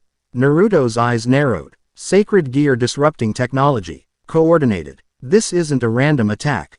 It's them. We have to go, Rias insisted, turning to her peerage. This is a matter for the faction leaders to discuss, Lord Bale began, attempting to regain control. Discuss what? Naruto cut him off, his voice now cold as ice. While our homes burn and our people are attacked, you want to sit here and debate my bloodline while there's a war happening on your doorstep. He turned and started walking out of the chamber, his peerage immediately falling into step behind him. We're going. Anyone who wants to help is welcome. Anyone who wants to talk can stay here and die of old age. Sona Cetri stood up without hesitation.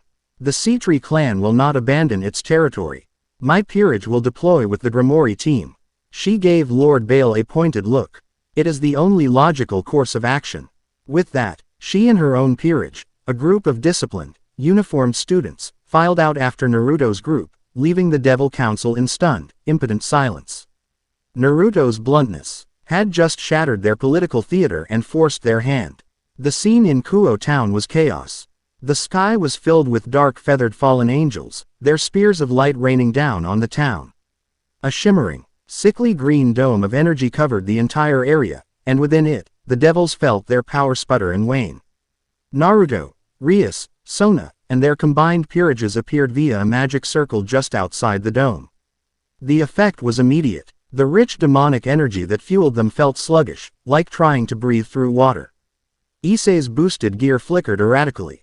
"This is bad," Kiba said, gritting his teeth. "I feel like I'm running at half speed." "Their goal is to neutralize our main advantage," Sona analyzed, her calm demeanor a reassuring presence. A clever, if brutish, strategy. Naruto ignored the dampening field. He was focused on the natural energy of the area. It was screaming in agony, tainted by the malevolent power of the fallen angels.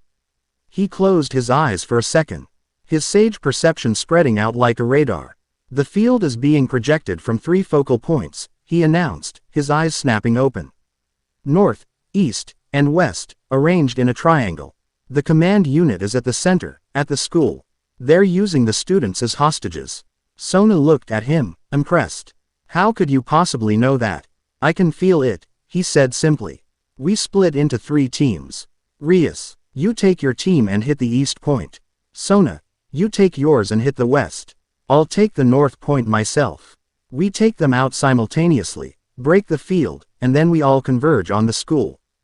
Don't get bogged down. Hit hard, hit fast, and get out."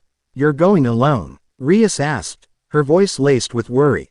"It'll be faster this way," he said, giving her a look that left no room for argument. "Go." The teams split. Rias led her peerage toward the east, a shopping district now engulfed in flames. Fallen angels swarmed them, their movements precise and militaristic. They fought in formations, using shields to block Akino's lightning and nets of light to trap Kiba. "They're prepared for us," Issei yelled, his armor flickering as he struggled to maintain it under the field's influence. "Then we use what they aren't prepared for," Rias commanded, her mind racing, already internalizing Naruto's lessons. "Issei, don't boost yourself. Boost Kaneko. Akino, forget the lightning. Use your wind magic. Create a vortex. Kiba, stop trying to cut them. Use the flat of your blade. We're not assassins, we're a phalanx. Protect Asia." They shifted their tactics on the fly, becoming a grinding, defensive unit. Kaneko, supercharged by Issei's power, became a living battering ram, smashing through the fallen angel formations while Kiba and Akino covered her flanks. It was a brutal, ugly fight. On the other side of town, Sona's team faced a similar challenge. But where Rias's group was a tempest, Sona's was a surgeon's scalpel. "Tsubasa, use your aerial advantage to give me their formations," Sona commanded, a water dragon coiling around her. "Saji, you are the shield. Do not let them reach the back line. Rhea, Tomo, coordinated magical assault on my mark. We will dismantle them with superior tactics." Her team moved with the precision of a chess master's pieces, countering the fallen angel's brute force with flawless strategy and teamwork. Meanwhile, Naruto walked through the northern park, the site of his designated target. He was a picture of calm in the midst of chaos. A dozen fallen angels descended, surrounding him. Their leader, a burly, 4-winged figure, sneered. "Look what we have here. A lone human. Did you get lost on your way home?" Naruto didn't answer. He just kept walking toward the glowing crystal obelisk that was projecting the dampening field. "Kill him," the leader ordered. Spears of light rained down on him. Naruto didn't even break stride. He weaved between them effortlessly, the deadly projectiles missing him by inches. It looked like impossible luck, but it was perfect prediction. 2 fallen angels charged him from the front. He blurred forward, not to attack, but to pass between them. As he passed, he tapped each of them on the shoulder. They froze, then collapsed, unconscious. No flashy techniques, just 2 precise nerve strikes. The leader watched in disbelief. "What are you?" Naruto stopped in front of the obelisk. He placed a hand on its crystalline surface. "Sage energy," pure and untainted, flowed from his palm into the device. The dark magic powering it was instantly overwhelmed, overridden by the vibrant, life-giving power of nature. The obelisk sputtered, cracked, and then dissolved into harmless dust. At the same instant, across town, Rias's team smashed their target with a combined blast from Rias and Akino, while Sona's peerage shattered theirs with a perfectly synchronized magical barrage. The sickly green dome flickered and died. A collective sigh of relief went through the devil ranks as their power surged back to its full potential. He did it, Rias breathed, a proud smile on her face. All units, converge on the school, Naruto's voice echoed in her mind, a simple telepathic link he'd established. They arrived at the main school building to find Naruto already there, standing before a small army of fallen angels. Their leader was a powerful-looking man with 10 black wings, radiating an aura of cold arrogance. He held a struggling student hostage, a spear of light at their throat. So, the little devils have come to save their pets, the leader, Kokobile, sneered. And you brought a human with you. You must be the famous Naruto Uzumaki I've been hearing about. The one who humiliated Razor Phoenix. Let the student go, Naruto said, his voice dangerously low. Your fight is with us. Kokobile laughed. Fight? There will be no fight. I'm just here to start a war. I'll kill the heiresses of Grimori and Citri, kill the boosted gear wielder, and plunge the world into another great war. It will be glorious. You're insane, Sona stated, her face pale with fury. I am a student of chaos, Kokobile declared, and it all starts with this. He prepared to kill the hostage. But the student he was holding suddenly poofed into smoke. Kokobile stared at his empty hands in confusion. A clone. Gotcha, Naruto said. He was no longer in front of the army. He was behind Kokobile, the real student held safely in his arms. He had used a transformation jutsu on a shadow clone and swapped places with it in a flicker, a classic ninja trick.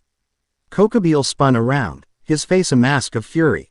You trickster. It's called strategy, Naruto replied, handing the student off to Asia. Something you seem to be lacking. Enraged, Kokobile summoned a massive spear of light, 100 times larger and more powerful than any before.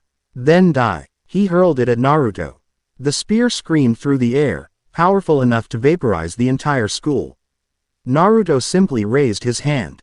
A colossal toad, wearing a blue happy coat and carrying a dosu blade, appeared in a cloud of smoke, landing between Naruto and the spear. What's up, Naruto?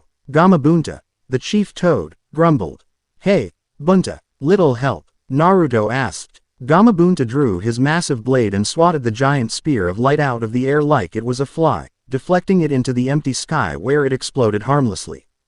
Kokobile and his entire army of fallen angels stared in absolute, jaw-dropping shock. Rias's and Sona's peerages were equally stunned. You can summon toads? Rias asked, bewildered. A toad that big, Issei yelled. Kokobile's arrogance finally shattered, replaced by a dawning horror. This human, he wasn't just powerful. He operated on a set of rules they didn't even know existed. Who? What are you? Kokobile whispered. Naruto's eyes glowed with raw sage power. I'm the guy who's about to end your little party. He created a dozen clones. They, along with the combined Grimori and Citri peerages, slammed into the fallen angel army. It was a massacre. Now at full power and fighting with a unified purpose, they tore through the enemy ranks.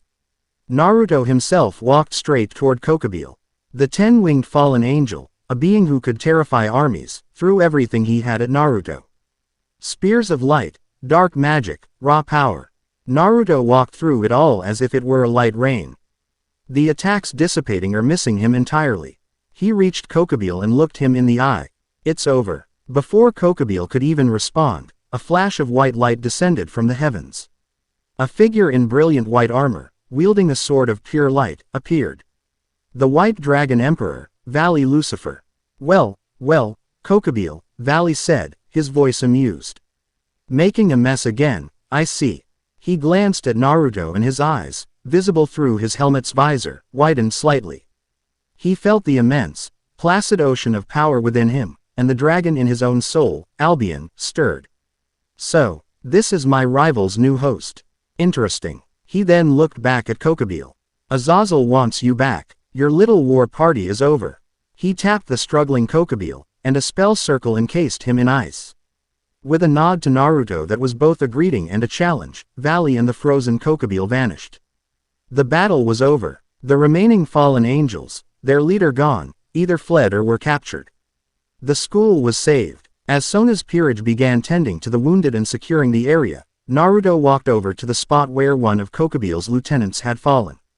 He knelt down, his fingers tracing a pattern in the dust. The others watched, confused. Naruto, what is it? Rias asked. The energy signature, he murmured, his brow furrowed in concentration. He closed his eyes, his sage senses probing the faint, fading traces of energy left on the corpse. It wasn't the fallen angel's own power he was looking for. It was something else. A faint, almost undetectable taint. And then he found it. It was cold, sterile, utterly without malice or passion, like the hum of a surgeon's tool. It was the exact same energy signature he had sensed from the assassin in his brother-in-law's report. The one from the rating game recording. The energy of the Eschaton Guard. They were being manipulated, he said, his voice grim. Kokobile thought this was his idea. But he was just a puppet. Someone gave his army the anti-devil technology. Someone pushed him to attack Kuoh, knowing it would draw both Rias and Sona out. They wanted to test us. To see us all in action. Sona walked over, her face serious. A third party, engineering a conflict between the factions. They're called the Eschaton Guard, Naruto stated, standing up. And this was just a test. A field study. They're not just trying to start a war.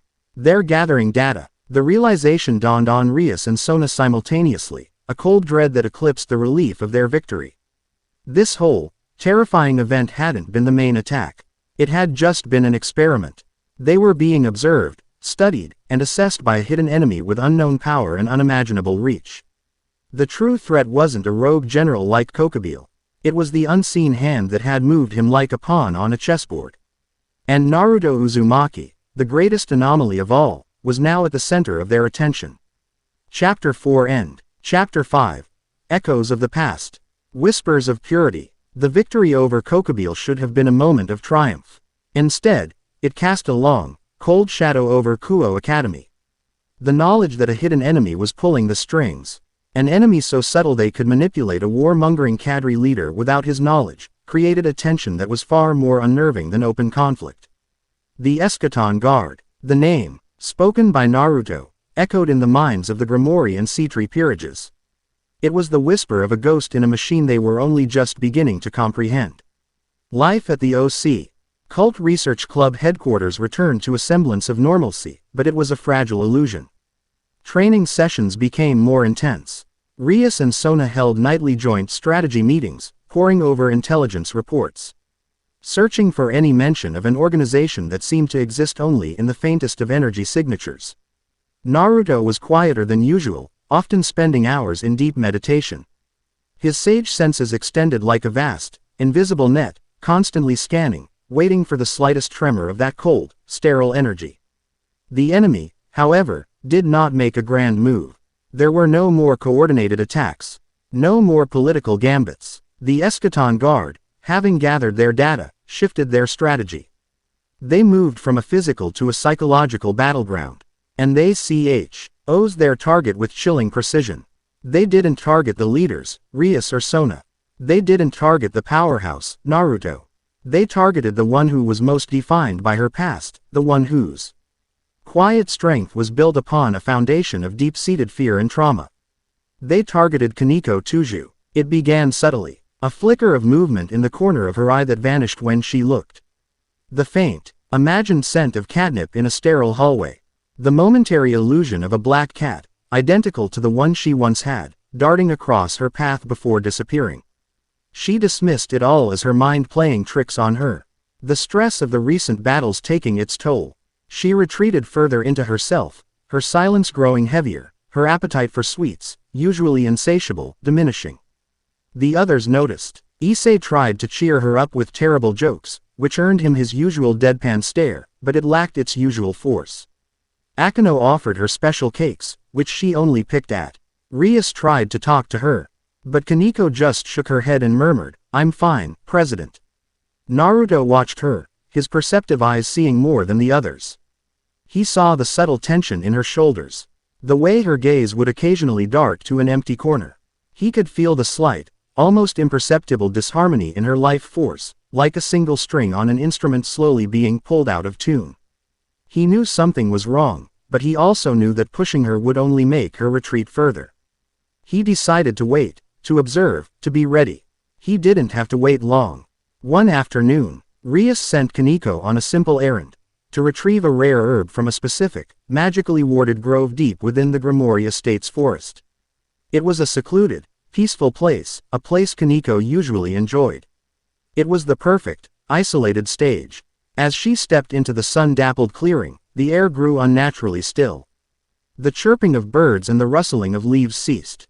A thick, cloying fog, smelling of ozone and antiseptic, rolled in, obscuring the trees. It wasn't natural fog. It was a physical manifestation of an illusion, a jutsu of a kind Naruto would have recognized, but powered by that cold, alien energy. Sharon, a voice whispered, echoing from all directions at once. Kaneko froze. No one had called her that name in years. It was her birth name. The name she had left behind with her past. "Who's there?" she called out, her voice small in the oppressive silence. The fog swirled, and figures began to take shape within it. Figures of devils, their faces twisted with fear and hatred. "It's the monster," one of them shrieked, pointing at her. "Kuroka's sister. She's a stray, just like her." Another yelled. These were not real people. They were echoes, phantoms born from her deepest fears.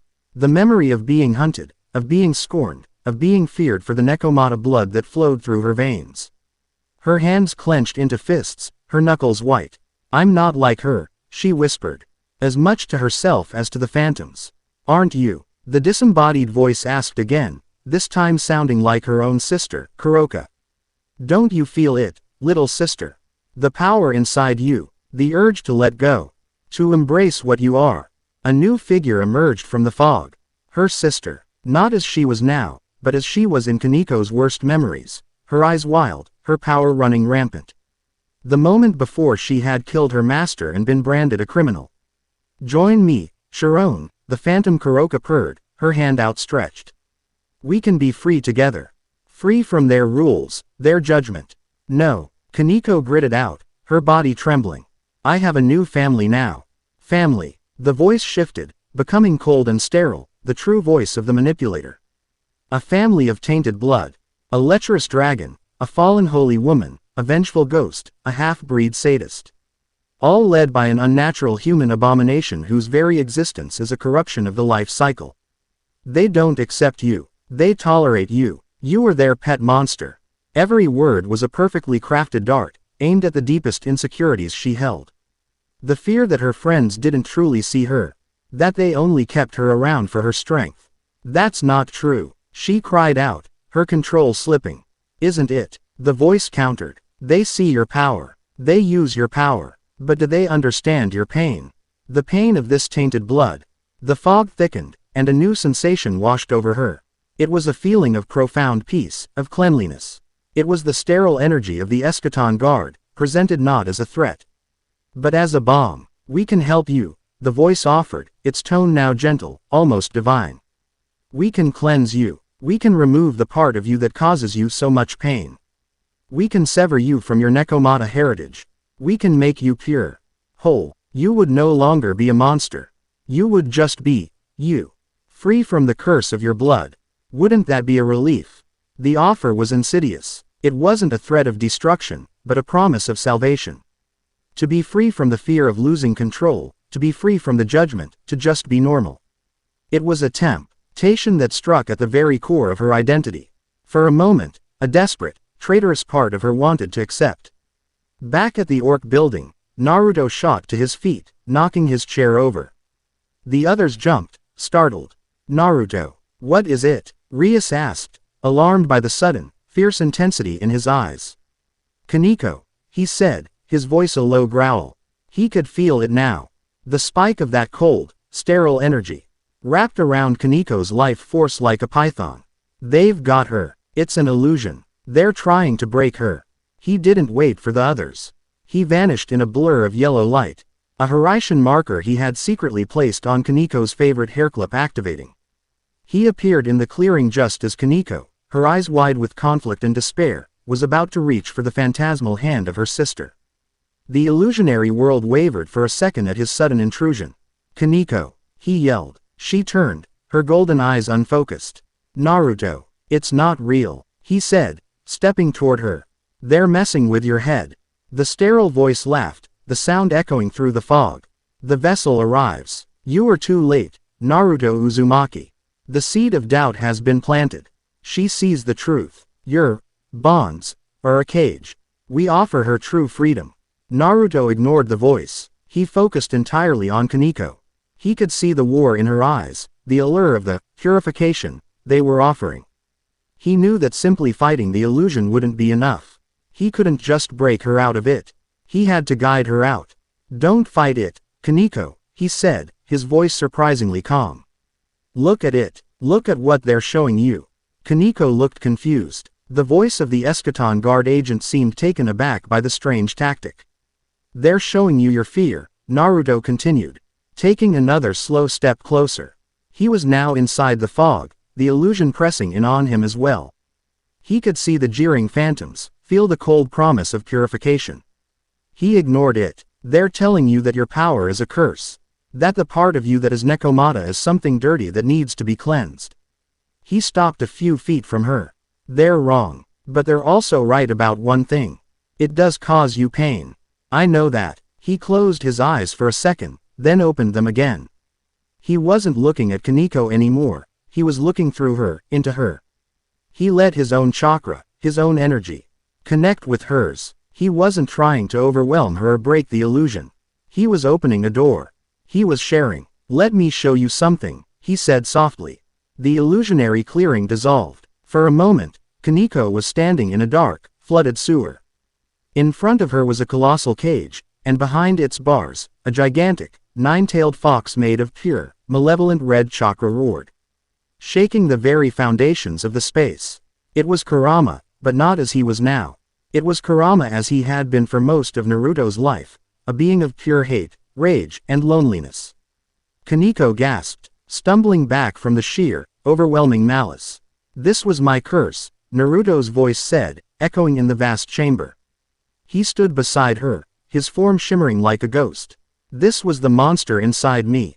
The thing everyone in my village feared and hated. The reason I was alone." The scene shifted. She saw a young Naruto, a child, sitting alone on a swing set, watching other children play with their parents. She felt the crushing weight of his loneliness, the sting of the hateful glares from the villagers. She felt his desperate, aching need to be seen, to be acknowledged. "I hated him," Naruto's voice continued, filled with the echo of that old pain. "I hated this part of me. I wished it was gone. I wanted to be cleansed of it, just like they're offering you." The scene changed again. They were in the midst of a great battle. Naruto, older now, stood before the great cage again. But this time, he wasn't fighting the fox. He was talking to it. He was learning its name. Kurama. He was acknowledging its pain, its loneliness, its rage at being treated like a mindless weapon for centuries. "But then I realized," Naruto said, his voice growing stronger, "he wasn't a monster. He was a prisoner. Just like me. His rage was born from his pain. Our pain was the same." The final scene materialized. They stood in a sunlit field.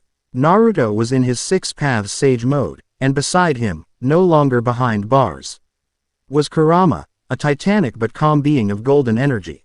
They stood back to back, partners, friends, two halves of a single, powerful whole.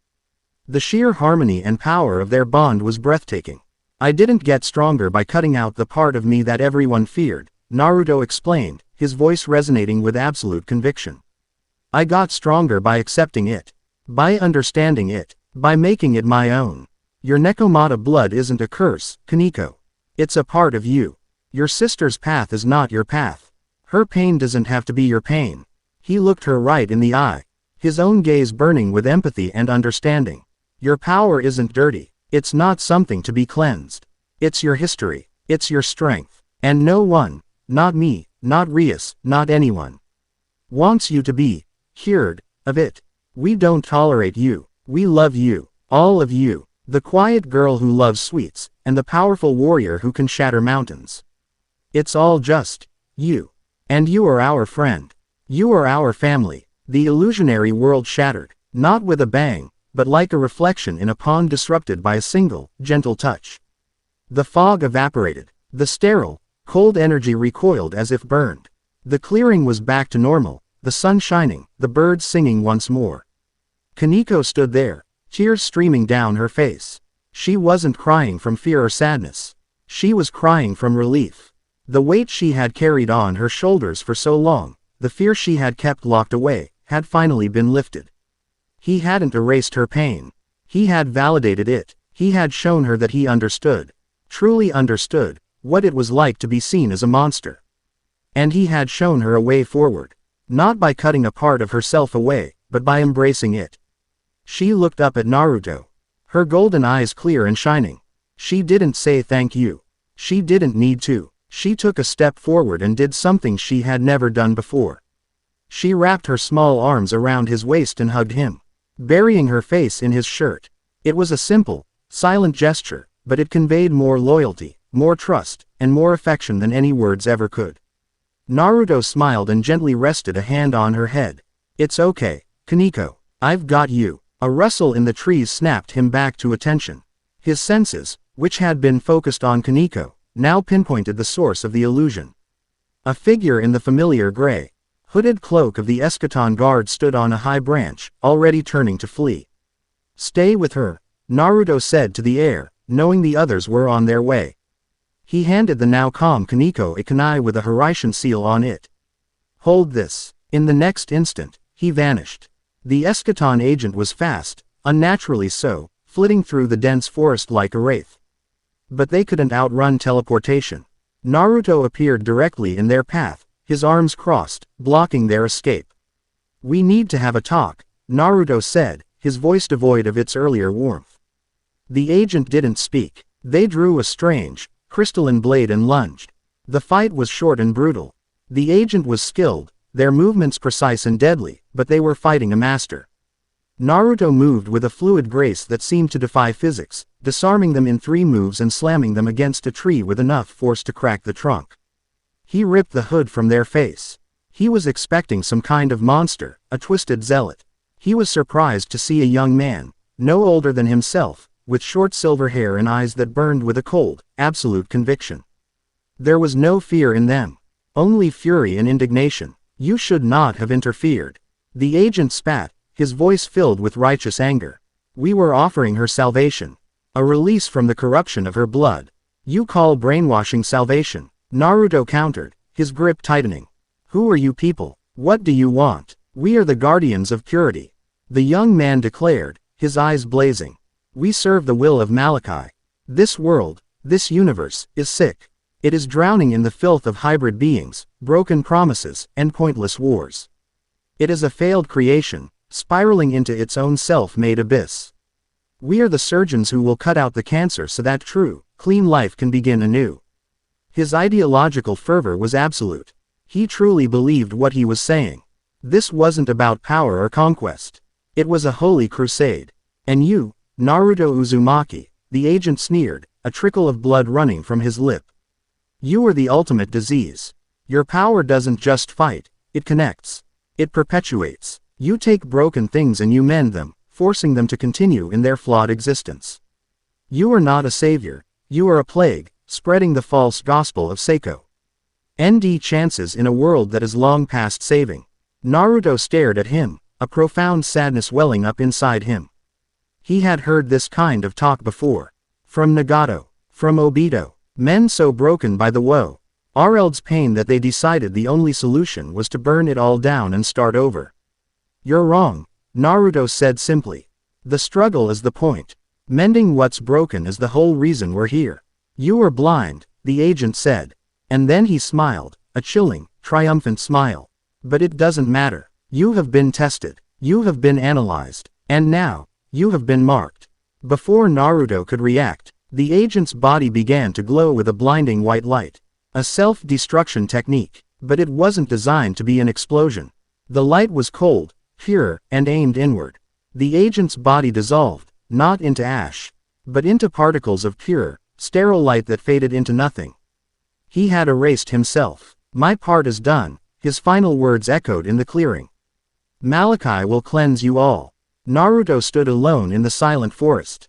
The agent was gone, leaving behind only the faintest trace of that cold, clean energy.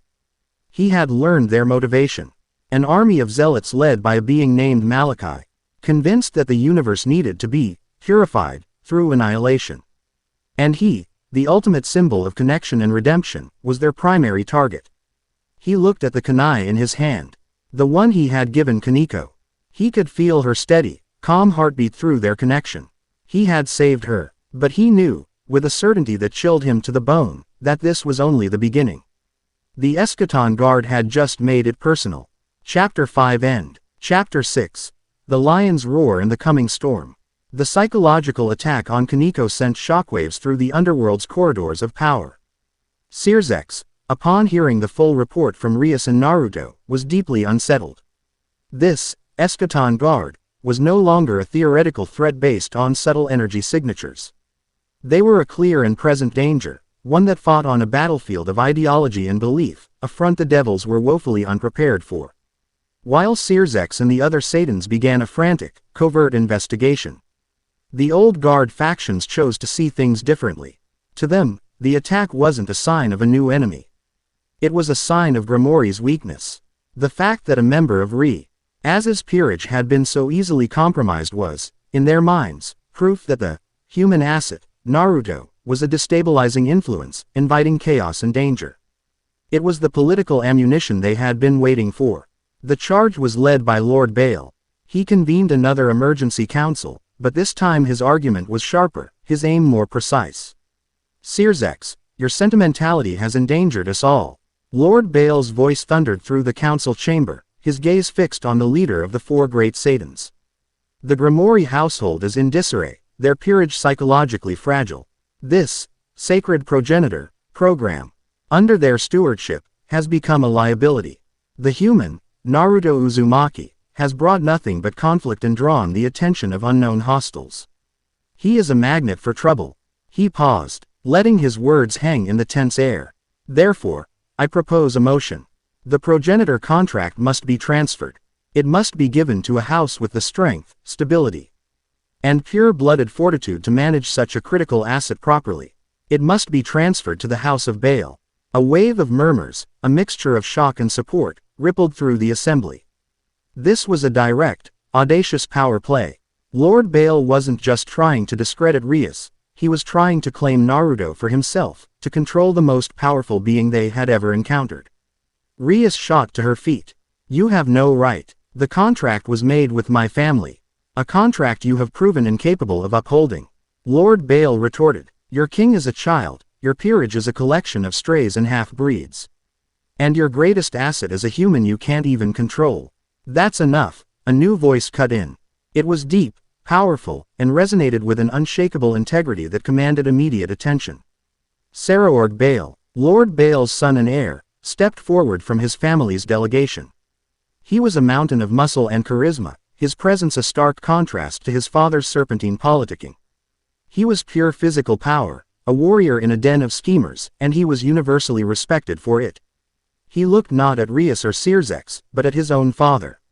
Father, your methods are dishonorable. You seek to gain through political maneuvering what should only be earned through strength. He then turned his intense gaze upon Naruto, who had been watching the entire proceeding with a detached, almost bored expression. Naruto Uzumaki, Saraorg declared, his voice ringing with challenge. I have heard the stories. I have seen the recordings. They say your power is absolute. I do not believe in absolutes. I believe in the power forged through sweat, through pain, through the will to shatter one's own limits. He pointed a thumb at himself, a gesture of pure, unadulterated confidence. My father wishes to claim you like a prize.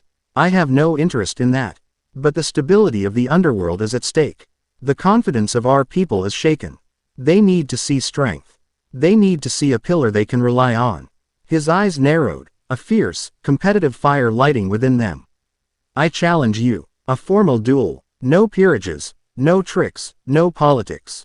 Just you and me, the pinnacle of demonic physical power versus the human who defeated a phoenix.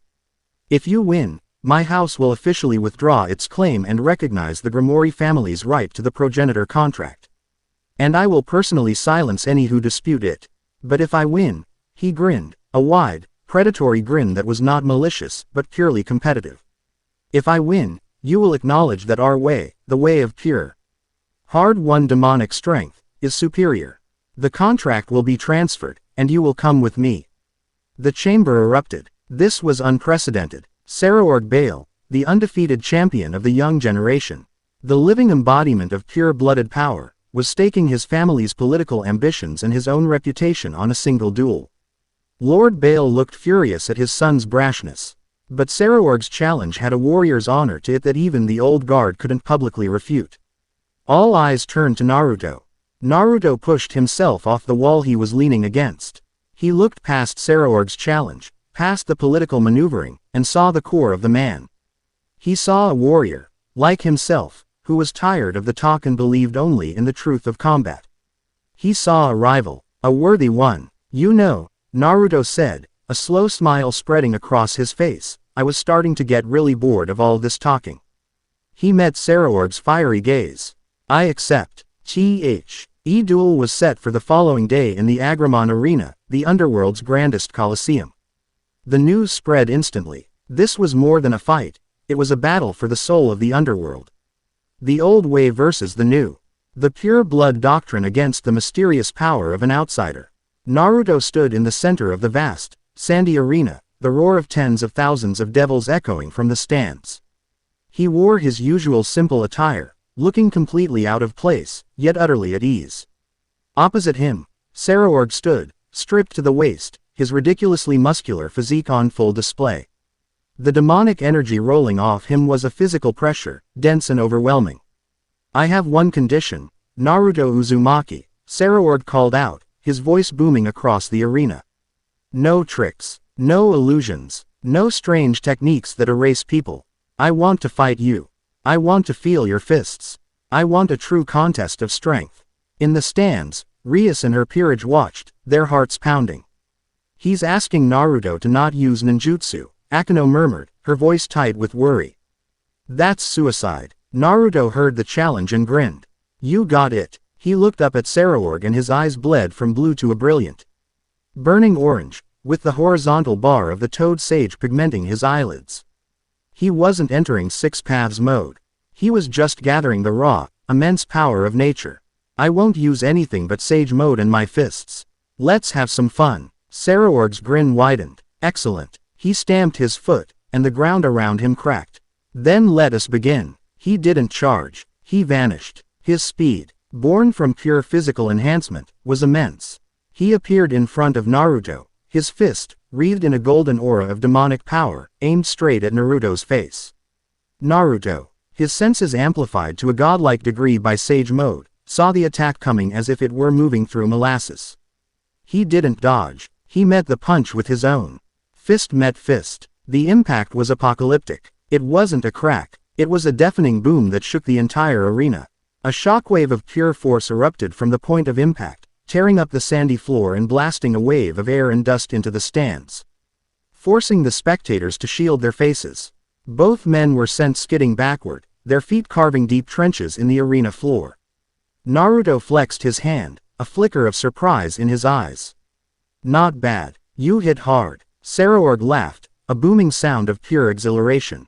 He shook his own hand, which was visibly trembling. You too. I've never met anyone who could match my punch head-on. The crowd was roaring. This was what they had come to see. A true clash of titans. What followed was a battle of such raw, brutal physicality that it would be burned into the memory of everyone present. It was not a dance of techniques, it was a symphony of percussive destruction.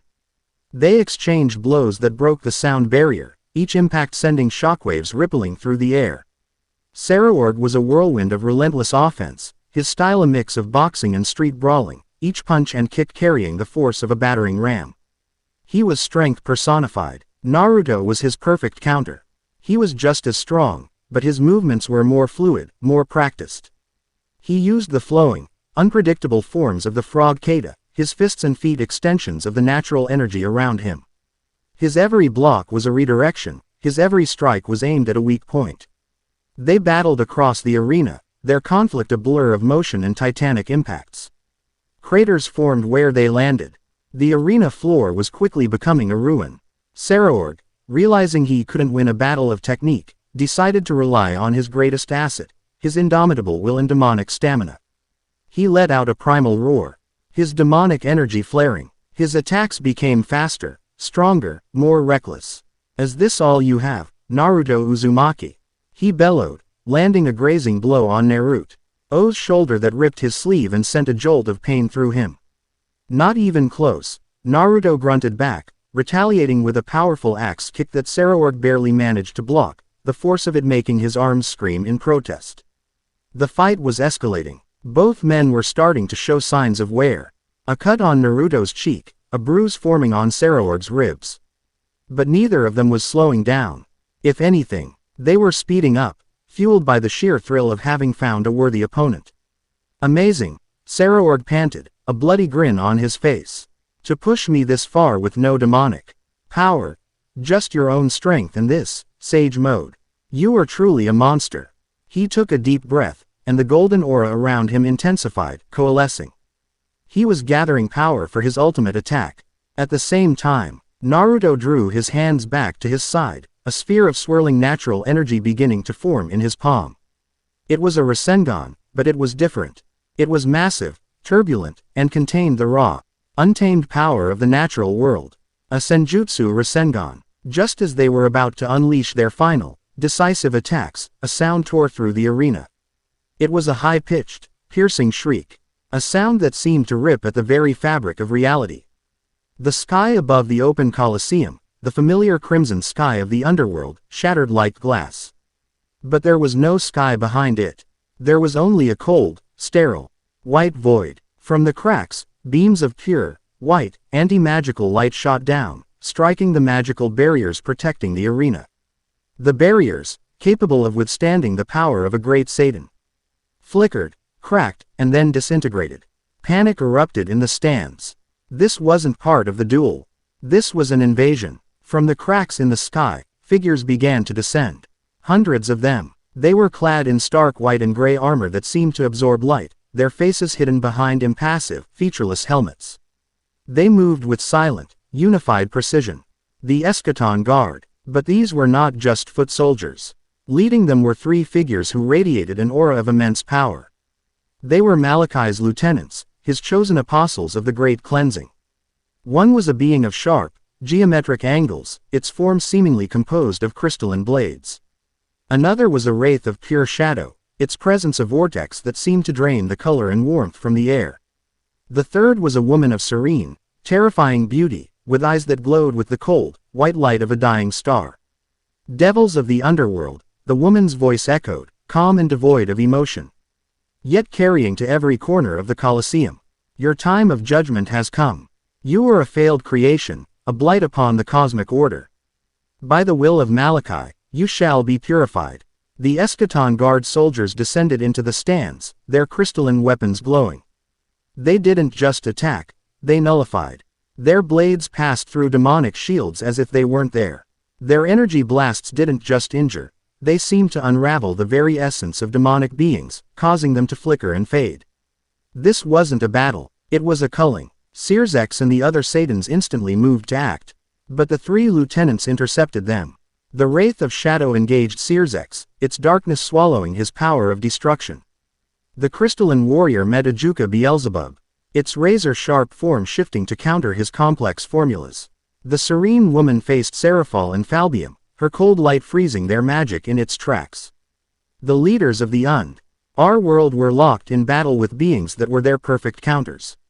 In the center of the arena, Naruto and Saraorg stood back to back, their duel completely forgotten. They were surrounded. So, Saraorg said, his voice a low growl, the thrill of their fight replaced by warrior's grim resolve. This is the enemy you spoke of. Looks like it, Naruto replied, his sage mode senses scream. Ing at the sheer wrongness of the energy pouring from the invaders. It was an anti-life force, a power designed specifically to erase. An entire platoon of Eschaton soldiers turned their attention to the two fighters in the arena, seeing them as primary targets. "It seems our duel will have to be postponed," Saraorg said, cracking his knuckles. "How about we make this a contest instead?" Naruto suggested, the Senjutsu Rasengan in his hand shrinking back down to a more controlled, but no less potent, size. "Whoever takes down the most, buys the other a drink." A fierce, wild grin spread across Saraorg's bloodied face. The political squabbles, the debate over bloodlines, it all seemed so petty now. In the face of a true, existential threat, there was only one thing that mattered. "You're on," he roared.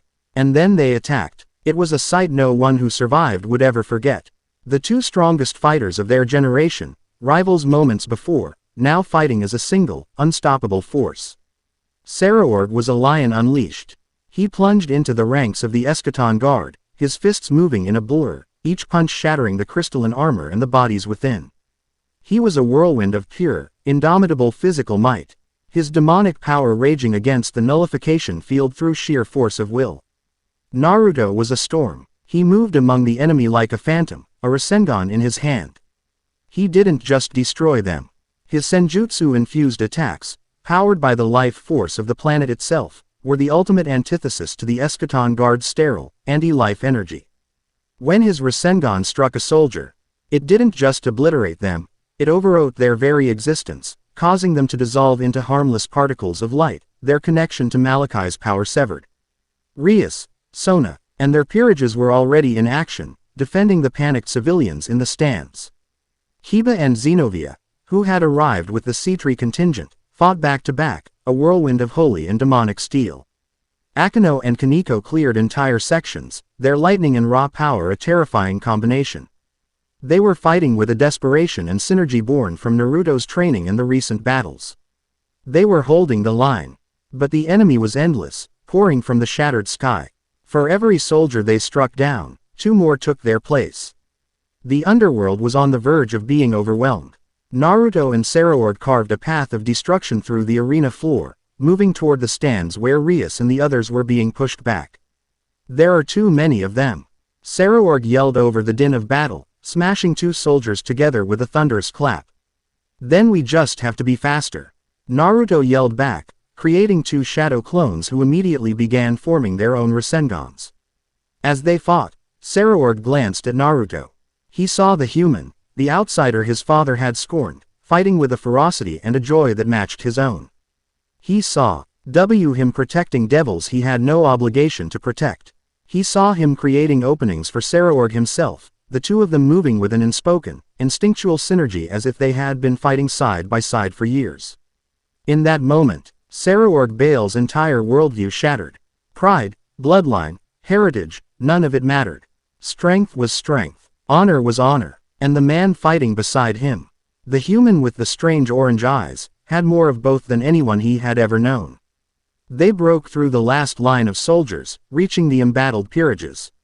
Naruto appeared at Rias's side, deflecting a crystalline blade that would have struck her.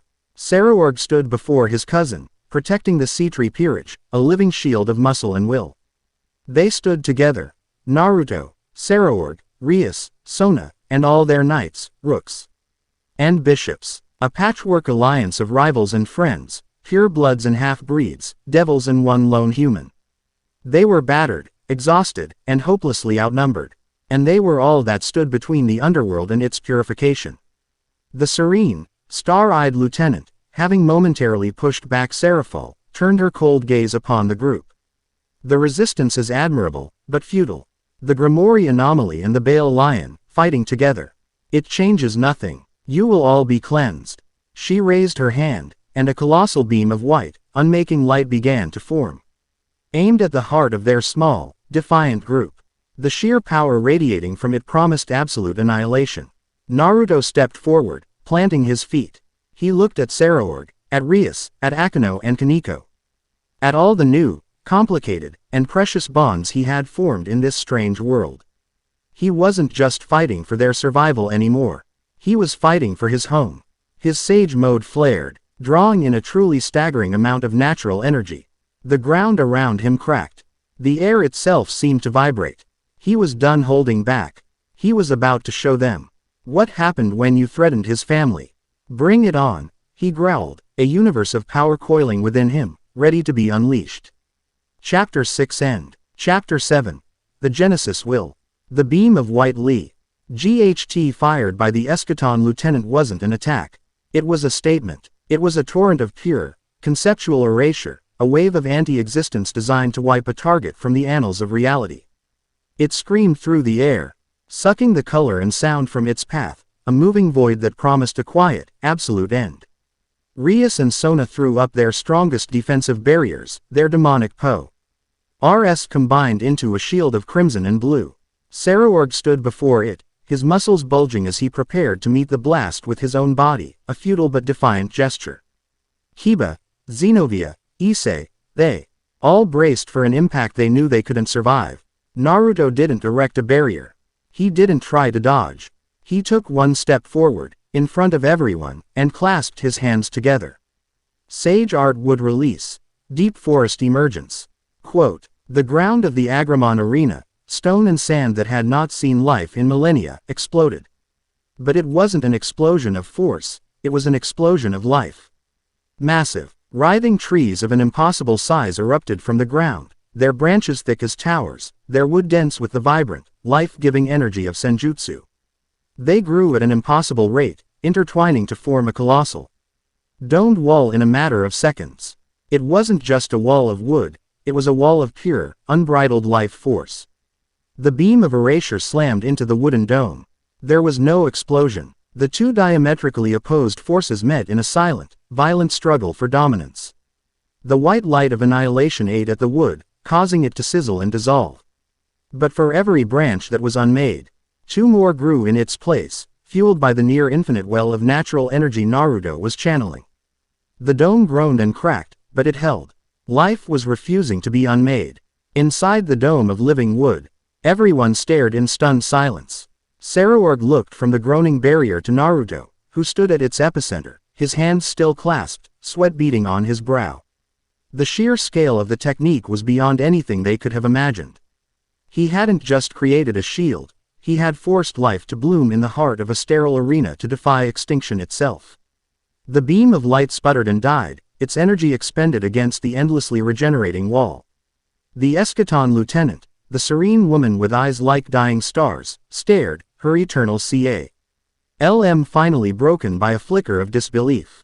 Impossible, she whispered. Creation on such a scale, it should not be possible. With a groaning creak, the massive trees receded back into the ground, leaving behind a scarred but intact arena floor. Naruto stood panting slightly, the immense expenditure of chakra having taken a minor toll. My turn, he said, his voice dangerously low. Before anyone could react, he vanished from his spot and reappeared in the sky, directly in front of the three lieutenants.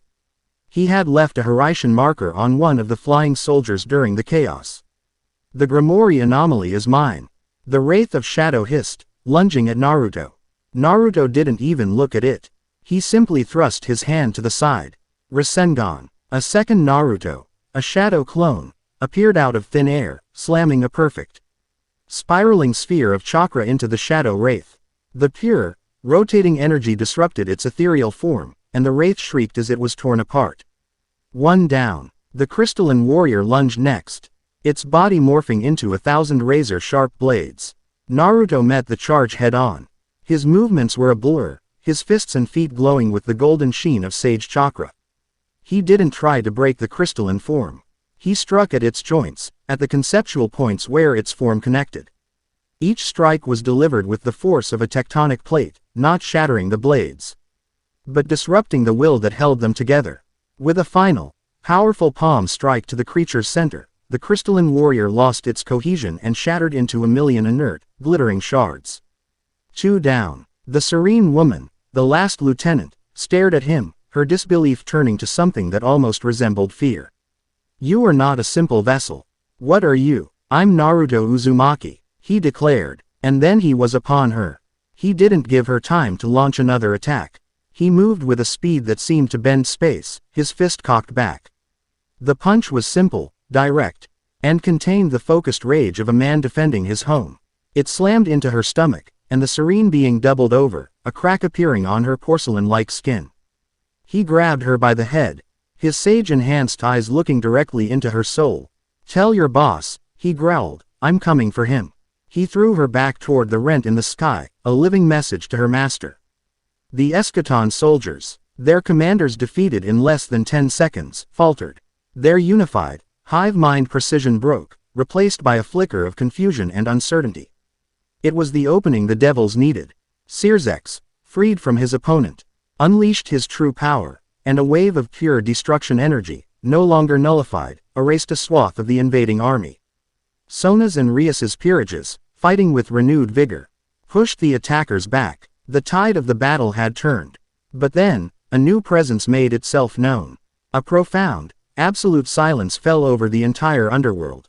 The fighting stopped. The shouting died. The sky, which had been a canvas of shattered crimson, dissolved completely, replaced by an endless, pearlescent white void. The temperature dropped, and the very air seemed to thin. A figure descended from the heart of the void. It was Malachi. He didn't look like a monster or a god of destruction. He appeared as a serene, androgynous being, clad in simple white robes, his features placid and beautiful. He had no halo, no wings, no overt display of power. He simply was. His presence was one of absolute, unshakable conviction. It was the calm of a surgeon, a gardener, a parent who knew what was best for their errant child. He radiated an aura of pure, unimpeachable reason, and it was more terrifying than any display of rage. "Enough," his voice echoed, not in their ears, but directly in their minds. It was a voice like the slow, inevitable grinding of glaciers, ancient and absolute. "You have struggled admirably. You have raged against the dying of the light. But the diagnosis does not change simply because the patient resists the cure." He drifted down to the center of the arena, his feet hovering just above the ruined floor. He looked at the assembled devils, the angels and fallen angels who had arrived as reinforcements, and the lone human standing at the center of it all. "Look at you," Malachi's mental voice continued, filled with a deep, "Professor." Ound pity that was more insulting than any sneer. Factions born of a single schism, fighting for millennia over scraps of ideology. Your very existence is a paradox. Angels who fall, devils who show kindness. You are impurities, contradictions, a system spiraling into entropic decay. He turned his serene gaze on Naruto. "And you, the prime anomaly, Naruto Uzumaki, you are the embodiment of this chaos. A being of immense life. Born from a world defined by endless, cyclical hate. You do not solve problems. You merely prolong them. You grant second chances to a system that is fundamentally flawed. You are the false hope that perpetuates the suffering." As he spoke, visions flooded Naruto's mind. He saw his own world. He saw the endless wars between shinobi. He saw Nagato's pain, Obito's despair, Madara's nihilism. He saw every failure, every cycle of hatred he had fought so hard to break. Malachi was using his own history against him, framing it not as a story of triumph, but as a case study in futility. "You believe you brought peace to your world," Malachi pressed, his voice gentle but relentless. "But you did not. You merely forced it into remission. The hatred, the pain, it is still there, waiting. Your peace is a fragile dream, and you are no longer there to maintain it. And now you have brought your flawed philosophy here. You seek to mend this broken world as well. Can you not see the vanity in it? The only true mercy is a clean slate. A great cleansing." "You're wrong," Naruto said, his voice shaking, not with fear, but with a rising tide of emotion. He looked past Malachi, at Rias. Her crimson hair matted with dust, but her eyes filled with unwavering faith in him. He saw Kaneko, standing tall, no longer afraid of the power within her.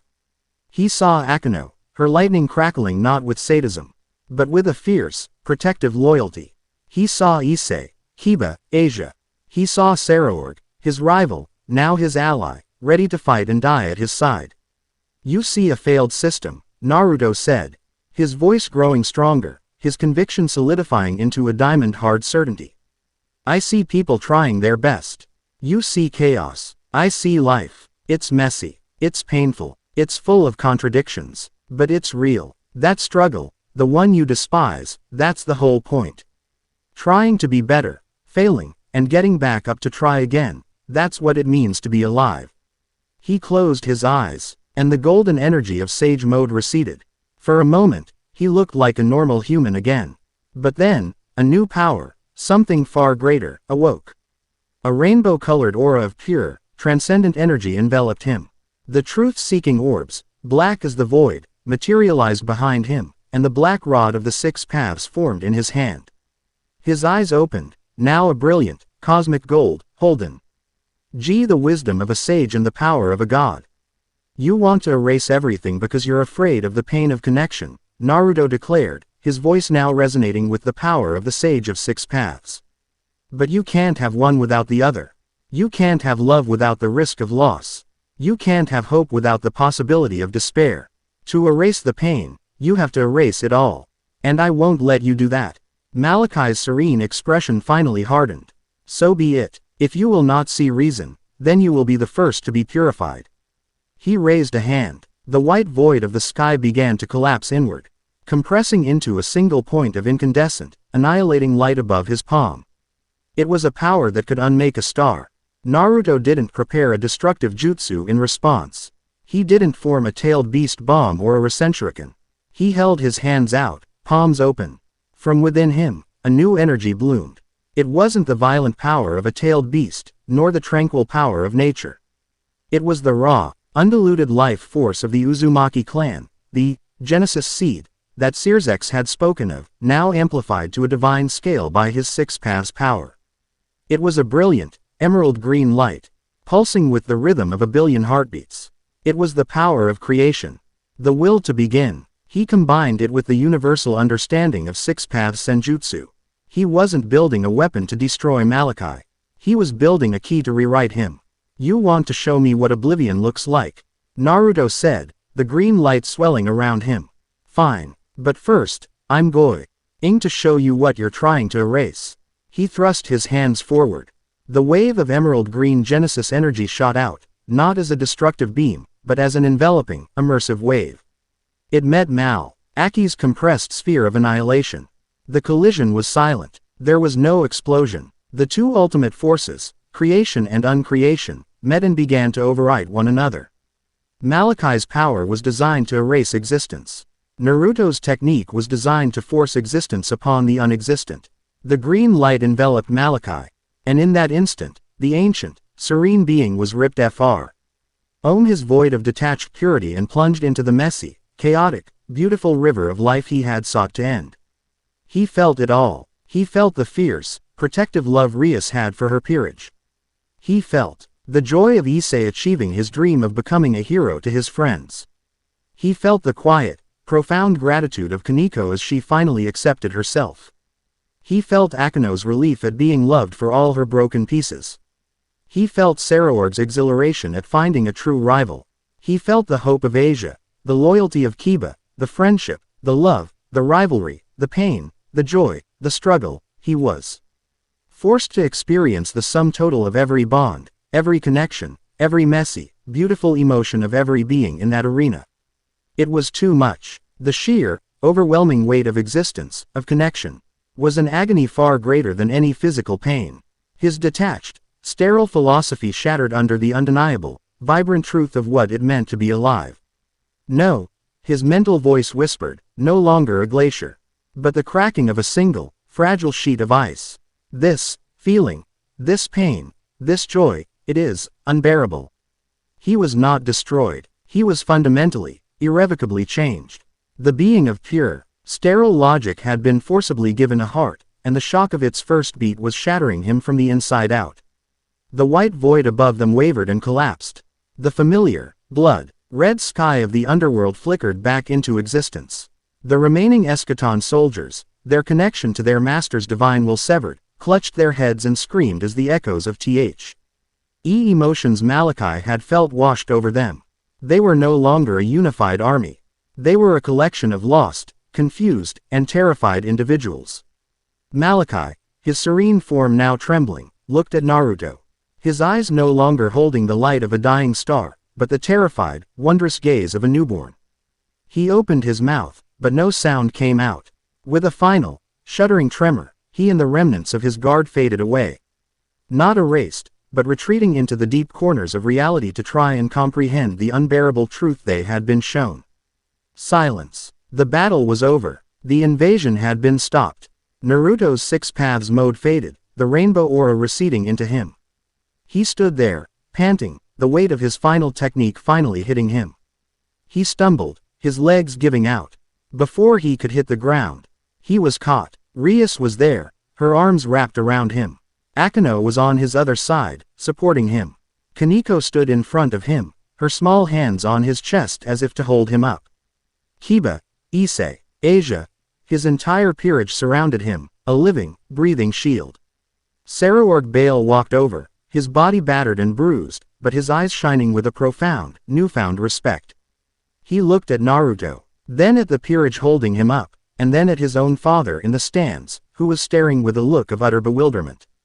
"The duel is forfeit," Saraorg declared, his voice booming through the now quiet arena for all to hear. "The House of Bale withdraws its claim. Naruto Uzumaki's place is with the House of Gremory. Not as an asset, but as their king." He looked directly at Naruto, a wide, honest grin spreading across his face. "And, you owe me a drink." Naruto managed a weak, exhausted smile. "You got it. The war was over. The underworld was saved. The political landscape was shattered and would be rebuilt on a new foundation of unity forged in fire." The story concludes weeks later, on the rooftop of Kuoh Academy at sunset. The world is peaceful. The sky is a beautiful tapestry of orange and purple. There is no looming threat, no political maneuvering, just the gentle evening breeze. Naruto is not alone. Rias is leaning against him, her head on his shoulder. Akeno is on his other side, her hand resting comfortably on his. Kaneko is curled up in his lap, fast asleep, a half-eaten chocolate bar clutched in her hand. Issei, Kiba, Zenovia, and Asia are nearby, laughing and arguing about something trivial. The title, Breeding Master, once a crude joke, then a political designation, was now an affectionate, ironic nickname used only among themselves. It was a reminder of the bizarre circumstances that had brought them all together. The duty was long forgotten, replaced by something far more real and far more powerful. Naruto looked at the faces around him, his family. Forged not by blood or by contract, but by shared struggle and genuine affection.